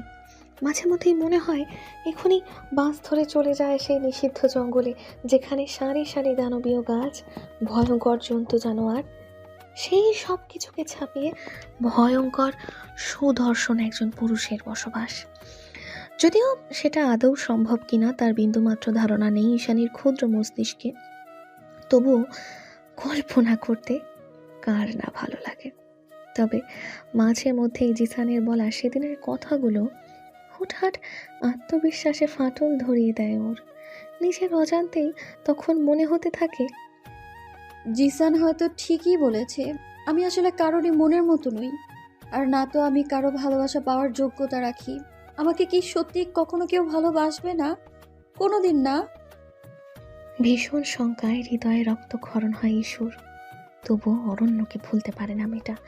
সেই রাতের পর থেকে এখনও হাতের কাছে ফোন নিয়ে বসে থাকে ঈশানী। যদি আবারও ভুল করে কখনো ঈশানীকে মনে পড়ে যায় সেই নির্দয় পাষাণ মানবের, তখন নিশ্চয়ই কল আসবে। দ্বিতীয়বার কল আসলে ঈশানী কল ধরে নিশ্চয়ই খুব অভিমান করবে অরণ্যের উপর। কিন্তু গত 10 দিনে এমন কিছুই ঘটেনি। আর তার মায়ের সঙ্গে রাগ করে এতদিনে হয়তো ফোনটাই বন্ধ করে দিত, শুধুমাত্র একটা আননোন কলের অপেক্ষায়। সেটাও আবার করার সাহস হয়ে ওঠেনি। সকাল সকাল কফির মগ হাতে নিয়ে বারান্দায় চেয়ার পেতে বসে আকাশ পাতাল চিন্তায় বিভোর হয়ে আছে ঈশানী। তখনই অসময়ে ঘ্যান ঘ্যান আওয়াজে বেজে ওঠে বেয়ারা মুঠো ফোনটা। ঈশানী প্রথমে ভেবেছিল তার মা কল দিয়েছে, কিন্তু অচেনা নাম্বার চোখে পড়তেই কিঞ্চিত কপাল কুঁচকে গেল ওর। মন গহীনে কোথাও একটা ধীরিম ধীরিম আওয়াজ তুলে লাফিয়ে উঠল হৃদস্পন্দন। মনে হচ্ছে এক্ষুনি তার দম আটকে আসবে। এই অসময়ে অচেনা নাম্বার থেকে কেই বা কল দিতে পারে অন্তর্মুখী ঈশানীকে? 7-5 ভাবতে ভাবতেই ফোন রিসিভ করে কানে তুলল ইস্যু। তবে ইতিমধ্যে ওপাশের কণ্ঠস্বর শুনে ঈশানীর বুঝতে বাকি নেই যে ওপাশের লোকটা ওর আকাঙ্ক্ষিত স্বপ্ন পুরুষটি নয়, বরং জিসান। জিসানের কণ্ঠ শুনে কিছুটা শক্ত হয়ে এলো ঈশানীর চোয়াল। ওপাশ থেকে গলা খাদে নামিয়ে জিসান শুধালো, কেমন আছিস ঈশা? ঈশানী হ্যাঁ না কিছুই না বলে ফোন কাটতে যাবে, তখনই উদ্বিগ্ন কণ্ঠে পুনরায় জিসান বলে ওঠে, প্লিজ কলটা কাটিস না ঈশা, তোকে অনেক কিছু জানানোর আছে। তুই শুধু একটা বার আমার সাথে দেখা কর, তোকে আমি তোর অরণ্যর আসল চেহারাটা দেখাতে চাই শুধু। জিসানের কথায় রেগে গেল ঈশানী। রাগে কটমট করে বলল, আবার সেই একই কথা? তোর কি আমার পেছনে হাত ধুয়ে পড়ে থাকা ছাড়া খেয়ে দে কোনো কাজ নেই? প্লিজ ইস্যু, একটাবার আমাকে বিশ্বাস কর, আমি তোর ভালোর জন্যই বলছি। এই সত্যিটা জানা তোর জন্য ভীষণ জরুরি।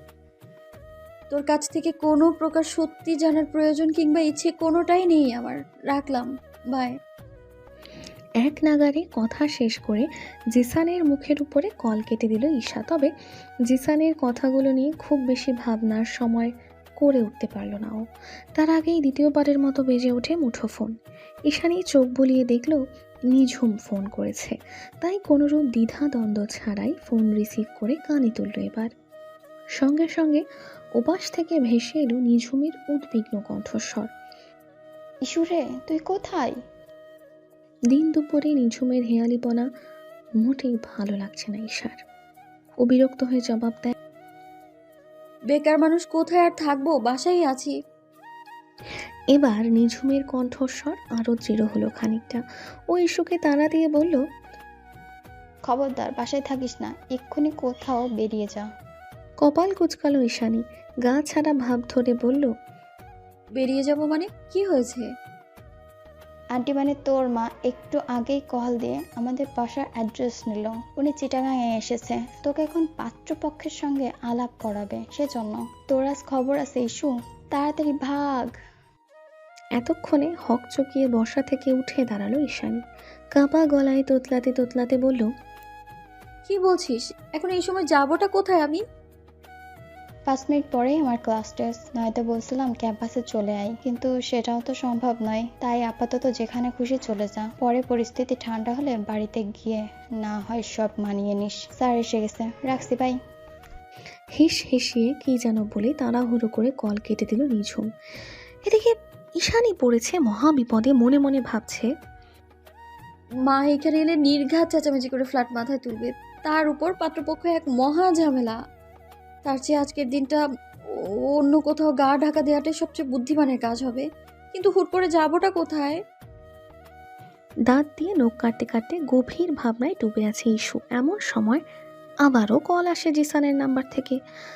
ভব ঘুরে ঈশানী আনমনেই মোবাইলটা কানে তোলে। এবার ঈশানী ফোন রিসিভ করতেই জিসান তাড়াহুড়ো করে বলে ওঠে, প্লিজ ঈশানী, কল কাটবি না, এটাই শেষবার। শুধু একটা বার সত্যিটা নিজ চোখে দেখে যা, তারপর আর কখনো জ্বালাবো না আমি তোকে, প্রমিস। তবুও শেষবারের মতো প্লিজ আমাকে বিশ্বাস কর, সত্যিটা তোর জানা খুব দরকার। প্লিজ ঈশানী, না করিস না। এতক্ষণে থমকালো ঈশানী। কি এমন সত্যি জানানোর জন্য উদ্গ্রীব হয়ে আছে জিসান, তাও আবার সাবজেক্টটা অরণ্য। মুখে প্রকাশ না করলেও মনে মনে ঠিকই কৌতূহলী হয়ে ওঠে ঈশানী। এছাড়া এখন বাসা থেকে বের হওয়াটা অত্যন্ত জরুরি। তাই আর এত কিছু না ভেবে জিসানের কথায় সায় জানিয়ে তাড়াহুড়ো করে বেরিয়ে পড়েও। জিসানের টেক্সট করার ঠিকানা মোতাবেক এসে রিক্সা ভাড়া মিটিয়ে চারিদিকে তাকিয়ে ঈশানী দেখল এটা একটা বাস স্ট্যান্ড। কিন্তু এখানে কি এমন সত্যি জানাবে ছেলেটা? ঈশানী যখন কৌতূহলী হয়ে এদিক ওদিক দেখছিল, ঠিক তখনই পেছন থেকে সশব্দে ডেকে ওঠে জিসান। ঈশা। জিসানের ডাকে পেছনে ঘাড় ঘোরালো ঈশানী এবং পেছনে ঘুরতেই চোখের সামনে যা দেখল তাতে আশ্চর্যের চরম সীমানায় পৌঁছে গেল। জিসানের হাত পা সহ শরীরের বিভিন্ন স্থানে মারের ক্ষত, কিছু কিছু জায়গায় ওয়ান টাইম ব্যান্ডেজ লাগানো। দেখে মনে হচ্ছে খুব বাজেভাবে মেরেছে কেউ। কিন্তু কে করলো জিসানের এই অবস্থা? কেই বা মারলো ওকে? ঈশানীকে হতবাক হয়ে তাকিয়ে থাকতে দেখে ওর নিকট এগিয়ে আসে জিসান। জিসান এগিয়ে এলে ঈশানী শুধায়, তোর এই অবস্থা কেন? কোথায় ছিলে এতদিন? সব বলবো, তার আগে চল। এই বলে ঈশানীর দিকে একটা বাসের টিকিট এগিয়ে দেয় জিসান। টিকিটটা হাতে নিয়ে আর এক দফা অবাক হলো ঈশানী। ভ্রু যুগল কুচকে কিছুটা ঝাঁঝিয়ে উঠে বলল, চল মানে? যাবো কোথায়? তুই না বললি কি সত্য জানাবি? খাগড়াছড়ি, ওখানে গেলেই সব সত্যি জানতে পারবি তুই। এখন দেরি না করে দ্রুত চল। কথা শেষ করে ঈশাকে আর প্রশ্ন করার কোনোরূপ সুযোগ দিল না। জিসান এক প্রকার তাড়াহুড়ো করে টেনে নিয়ে গেল বাসের কাছে। অজ্ঞাত ঈশানী না চাইতেও আজকের দিনটা কোনো মতে পার করার জন্য উঠে পড়ল বাসে। গন্তব্য সবুজে ঘেরা স্মৃতি বিজড়িত সেই একই পার্বত্য অঞ্চল খাগড়াছড়ি। দিনের আলো ফুরিয়ে সন্ধ্যা রাতের পর্দা টেনেছে ধরণী। পূর্ণিমা রাত, আকাশের উপর থালার মতো মস্ত বড় চাঁদ উঠেছে। চাঁদের রূপলি আলোয় ভেসে যাচ্ছে চারিপাশ। সেই আলোতেই জংলা বন বিচুটি পাছে হটিয়ে হাতের সরু একটা লাঠির সাহায্যে সামনের দিকে এগিয়ে যাচ্ছে জিসান। ওর পিছু পিছু সাবধানে এগিয়ে আসছে ঈশা। কিন্তু সেই সন্ধ্যা থেকে জঙ্গলের মধ্যে হাঁটতে হাঁটতে বিরক্ত ঈশানী। তার উপর এমন স্যাঁতস্যাঁতে বনে হাঁটতে হাঁটতে শরীরের মধ্যে কেমন কুটকুট করছে ওর। এক পর্যায়ে এসে বিরক্তিভাব দমাতে না পেরে থেমে গেল ঈশানী। কোমরে হাত দিয়ে নাকটা শিকে তুলে গলা উঁচিয়ে বলে উঠল, আর কত দূর? আমি আর এই জঙ্গলের মধ্যে হাঁটতে পারছি না। হুশ। তৎক্ষণাৎ সচকিত হয়ে পেছনে ঘুরে আঙুলের ইশারায় ঈশানীকে চুপ করিয়ে দেয় জিসান। অতঃপর আঙুল তাক করে কিছু একটা দেখতে বলে ওকে। জিসানের আঙুল বরাবর লক্ষ্য করতেই ঈশা দেখল জঙ্গলের মধ্যে একটা ভাঙা চোরা শ্যাওলা পড়া পুরাতন কংক্রিটের ঘরের মধ্যেখানে সূক্ষ্ম আলো জ্বলছে। তার মানে ওখানে কেউ আছে। সামনের দৃশ্যপট দৃষ্টিগোচর হতেই এতক্ষণের ক্লান্তি ভাব, বিরক্তি সব কিছু এক মুহূর্তের জন্য ভুলে গেল ঈশানী। এই মুহূর্তে ওর সচকিত মস্তিষ্কে একটা প্রশ্নই ঘুরপাক খাচ্ছে শুধু, কে আছে ওখানে? কি বা সত্যি দেখাতে এত দূর নিয়ে এলো জিসান? হ্যালো ডিয়ার লিসেনার্স, আপনারা শুনছেন স্টোরিজ অন প্রেজেন্স ধারাবাহিক পর্ব গল্প। আমাদের সামগ্রিক প্রচেষ্টাকে উৎসাহিত করতে লাইক এন্ড কমেন্ট করতে ভুলবেন না। Thank you. কিছুক্ষণ তাকে পর্যবেক্ষণ করার পরে পুনরায় সাবধানে পা টিপে টিপে একেবারে শ্যাওলা ঘরটার কাছাকাছি এগিয়ে গেল ওরা। ঘরের দেওয়াল ঘেঁষে দাঁড়াতেই ভেতর থেকে কিছু মানুষের চাপা আর্তনাদের আওয়াজ শোনা গেল। দেওয়ালের কাছে এক টুকরো ভাঙা জানালার আড়াল থেকে বাল্বের আলোর ভেতরে মানুষগুলোকে স্পষ্ট দেখা যাচ্ছে। আর একটু ভালোভাবে দেখার জন্য জিসান একটু সরে গিয়ে ঈশানীকে কিছুটা সামনে এগিয়ে দিল। এবার সব কিছু স্পষ্ট দেখতে পাচ্ছে ঈশানী। ঘরের ভেতরে 5-6 জন আধমরা লোক নতজানু হয়ে হাঁটু গেড়ে বসে আছে একটা লোকের সামনে। তাদের প্রত্যেকের শরীর ক্ষত বিক্ষত, সেই সাথে রক্তাক্ত। তাও সকলের মুখে শুধু একটাই বলি, দয়া করে আর একটা সুযোগ দিন। তাদের ঠিক সামনে কাউচের উপর গা এলিয়ে দিয়ে পা ছড়িয়ে বসে হাতে রিভলভার নিয়ে নাড়াচাড়া করছে ব্ল্যাক স্যুট পরিহিত একটা লোক। সামনে আর্তনাদ করতে থাকা লোকগুলোর জন্য তার চেহারাটা স্পষ্ট নয় ঈশানীর কাছে। তবে কাউচে বসা লোকটার ঠিক ডান পাশে রিভলভার হাতে নিয়ে শটান দাঁড়িয়ে ব্ল্যাক স্যুট পরিহিত আরও একজন। লোকটা দেখতে ইয়াং, কতই বা বয়স হবে 30-32। কাউচে বসা লোকটা কিংবা দাঁড়িয়ে থাকা লোকটা দুজনার কারোরই হেলদোল নেই এতগুলো লোকের আর্তনাদে। একটু পরেই কাউচে বসা লোকটার গমগমে আওয়াজ শোনা গেল শুধু, ওদেরকে বলে দাও তুষার, এরিশ কখনো সেকেন্ড চান্স দেয় না। ওইটা আমার ডিকশনারিতেই নাই। প্রাইজন প্যারাডাইসে বিট্রায়ারদের গন্তব্য একটাই, দ্যাট ইজ হেল। আর বিশ্বাসঘাতকদের এরিশ সেটা দুনিয়াতেই দেখিয়ে দেয়। ভেলভেটের মতো মসৃণ তার কণ্ঠস্বর, অথচ কথার পারদে অন্তরাত্মা কাঁপিয়ে দেওয়ার মতোই হিংস্রতা। এরিশের কথার পাছে তুষার অত্যন্ত গম্ভীর গলায় বলে ওঠে, এরা এক একজন ড্যানিয়েলের বিশ্বস্ত সব স্পাই। এদেরকে আর বাঁচিয়ে রেখে লাভ নেই। সব কটাকে মেরে ফেলুন এরিশ, বাকিটা গাটরা সামলে নেবে। তুষারের কথা শেষ হওয়ার সঙ্গে সঙ্গে সামনের নতজানু লোকগুলো পুনরায় হাউমাউ করে হাত জোর করে কেঁদে উঠল। তাদের আর কিচ্ছু চাই না, শুধু একটু বাঁচার আকুতি। জীবনে আর একটা সুযোগ, আর কিচ্ছু নয়, কিচ্ছু নয়।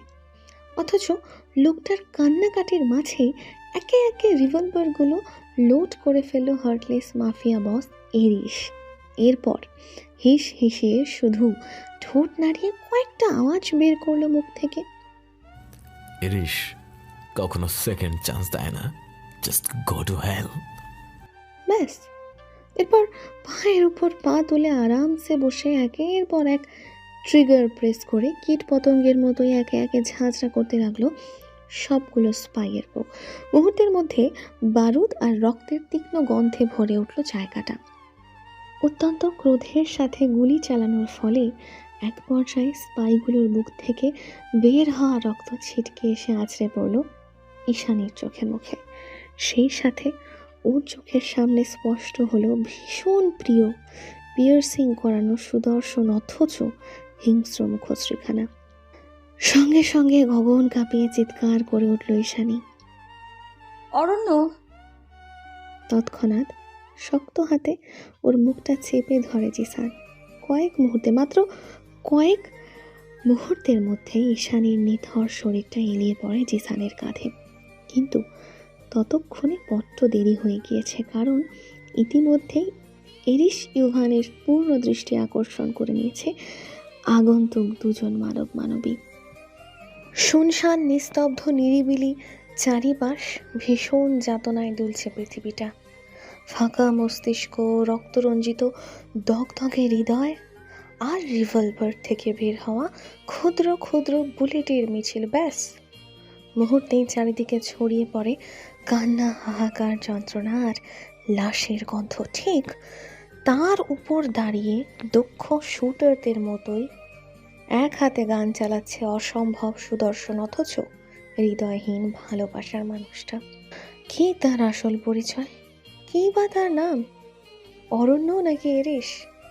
বুলেটের মতো এই বিষাক্ত প্রশ্নটা মাথায় আঘাত হানার সঙ্গে সঙ্গে আচমকা দু চোখ খুলে ফেলল ঈশানী। চোখ খোলা মাত্রই ভীষণ যন্ত্রণায় টনটন করে ওঠে ওর মাথা, যেন কেউ হাতুড়ি পেটা করে যাচ্ছে অনবরত। চোখের সামনে দৃশ্যপট এখনও স্পষ্ট নয়, সবকিছু ধোঁয়াশা, কেমন যেন দুলছে দুনিয়াটা। যতক্ষণে চোখের ঘোলা দৃষ্টি স্পষ্ট হলো ততক্ষণে ঈশানী বোধ করলো এটা ওর 2 কামরার চিটাগংয়ের সেই ফ্ল্যাট নয়, বরং অন্য কোনো জায়গা। যুদ্ধের পরমুহূর্তের মতোই চারিদিকে শান্ত নিরিবিলি হিমশীতল ঠান্ডা পরিবেশ বিরাজমান। মাথার উপর বিস্তৃত নান্দনিক কারুকাজ করা সফেদ সিলিং, তার ঠিক মাঝখানে ঝুলছে কয়েকতলা বিশিষ্ট দামি ও ঝাড়বাতির বহর। পুরো রুমটা রাজকীয় প্যালেসের মতোই সুন্দর আর সুসজ্জিত। সম্পূর্ণ মেঝেতে বিছানো হয়েছে মাখমালের নরম গালিচা, অথচ এত বড় কক্ষে ইস্যু ব্যতীত আর একটা মানুষের উপস্থিতি পর্যন্ত নেই। কি আশ্চর্য! চারিদিকে চোখ বোলাতে বোলাতেই আস্তে করে উঠে বসে ঈশানী। কি জানি মাথাটা এখনও কেমন চক্কর দিচ্ছে বারে বারে। রুমের এক সাইডে বিশাল ওয়াল মিরর টাঙানো, কিছু একটা ভেবে বিছানা ছেড়ে ধীর পায়ে এগিয়ে গিয়ে ওয়াল মিররের সামনে দাঁড়ালো ঈশানী। দেখলো ওর পরনে ছেঁড়া চুড়িদার, যা গতকাল রাতে জঙ্গলের ডালপালায় লেগে ছিঁড়ে গিয়েছিল। উস্কো খুস্কো চুল, পাংশুটে মুখশ্রী, মহাসমুদ্রের মতো গাঢ় নীল চোখ দুটোর সৌন্দর্যটুকু আজ উবে গিয়েছে কোথায় যেন।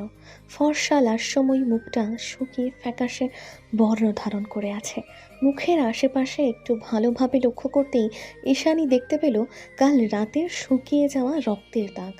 এতে কত মানুষের রক্ত লেগে মরচে ধরে গিয়েছে তা ভাবতেই তার গা গুলিয়ে বমি চলে এলো ইস্যুর। এতক্ষণ ধরে নিজেকে আয়নার সামনে খুঁটিয়ে দেখতে দেখতেই ঈশানী আচানক বোধ করলো কাল রাতটা মিথ্যে ছিল না। তার মানে কোনো কিছুই স্বপ্ন ছিল না। চট করেই সচকিত হয়ে ওঠে ওর মস্তিষ্ক। একে একে মনে পড়ে যায় কাল সন্ধ্যা রাতের সকল স্মৃতি। মানুষপটে স্পষ্ট হয়ে ওঠে ভালোবাসার মানুষটির নিষ্ঠুরতম বর্বরতা। নতুন করে শুরু হয় হৃদয়ে রক্তক্ষরণ। এত বড় সত্যিটা মস্তিষ্কে দ্বিতীয়বারের মতো পুনরুজ্জীবিত হওয়ায় 2 হাতে চুল খামছে ধরে চিৎকার করে মেঝেতে বসে পড়ে ঈশানী। কাঁদতে কাঁদতে একাই বিড়বিড় করে বলে ওঠে, তার মানে কিছুই স্বপ্ন নয়, সব সত্যি, সব কিছু সত্যি। ও আসলে অরণ্য নয়, মাফিয়া বস এরিস। জিসান ঠিকই বলেছিল, এরিসের মতো মানুষরাই সুইট ডোমেন, যারা আমাদের আশেপাশে ভালো মানুষ সেজে ঘুরে বেড়ায়, আর আমরা তাদের মুখোশের আড়ালে আসল চেহারাটা ধরতেই পারি না। কিন্তু তার মতো একটা অপবিত্র মানুষকে কিভাবে আমি এতটা ভালোবেসে ফেললাম? হায় আল্লাহ, আমি যে পবিত্র।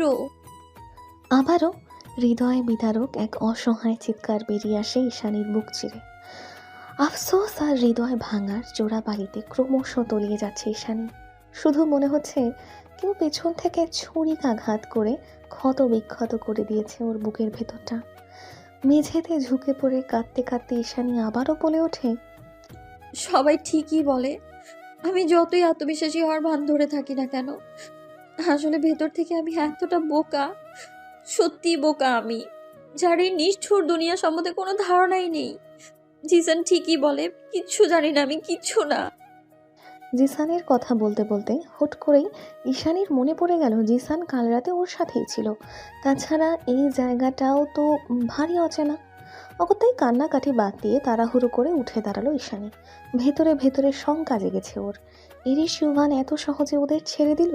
ছেড়ে যখন দিলই, তাহলে জিসান কোথায়, আর ওই বা কোথায় আছে এখন? নিজের অবস্থান জানার জন্য এবার জলদি ছুটে গিয়ে কক্ষের বাইরে পা বাড়ালো ঈশানী। তবে দরজা খোলার সঙ্গে সঙ্গে 2 জন ব্ল্যাক স্যুট পরিহিত ফরেনার গার্ডস এসে আটকে দেয় ওকে।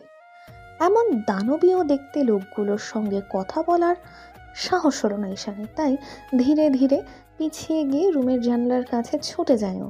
ওটাকে বহু কাছরাতে টেনে হিচড়ে খুলে বাইরের পরিবেশটা বোঝার চেষ্টা চালায় কিছুক্ষণ। জানালার পাশে সরু করিডোর, ঠিক তার থেকে কয়েক হাত দূরে সামনের দিকে দৃষ্টিপাত করতেই শান্ত নদীর মতো চোখ দুটো আতঙ্কে জর্জরিত হয়ে উঠল ঈশানীর। চোখের সামনে যেন পুরো দুনিয়া দুলে উঠল ওর।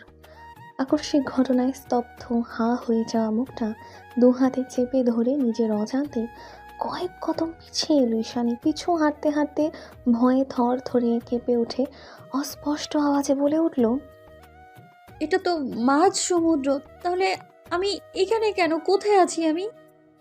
চারিদিকে আরও একবার ভয়ে ভয়ে চোখ বোলালো ঈশানী।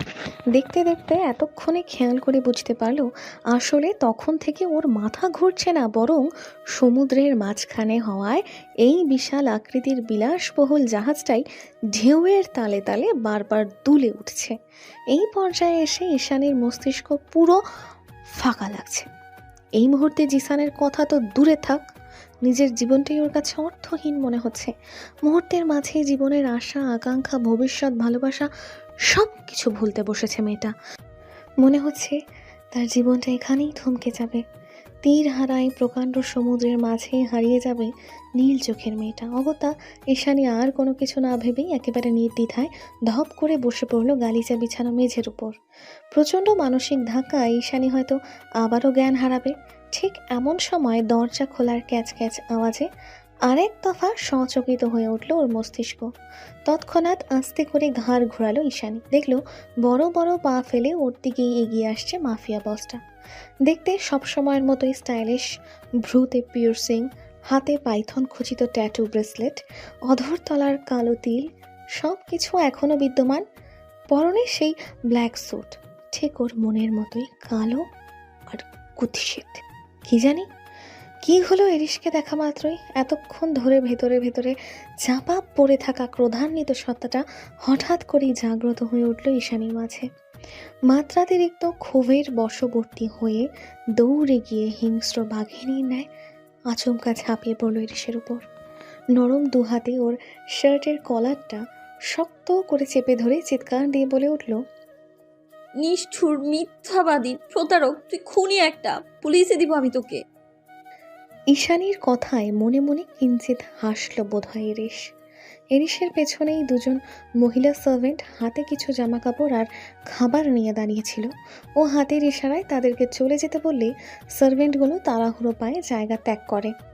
ঈশানী এখনও চিল্লাপাল্লা করেই যাচ্ছে, কি বলছে, কাকে বলছে কিচ্ছু মাথায় নেই ওর। জিসানকে কি করেছিস? ওকে ছেড়ে।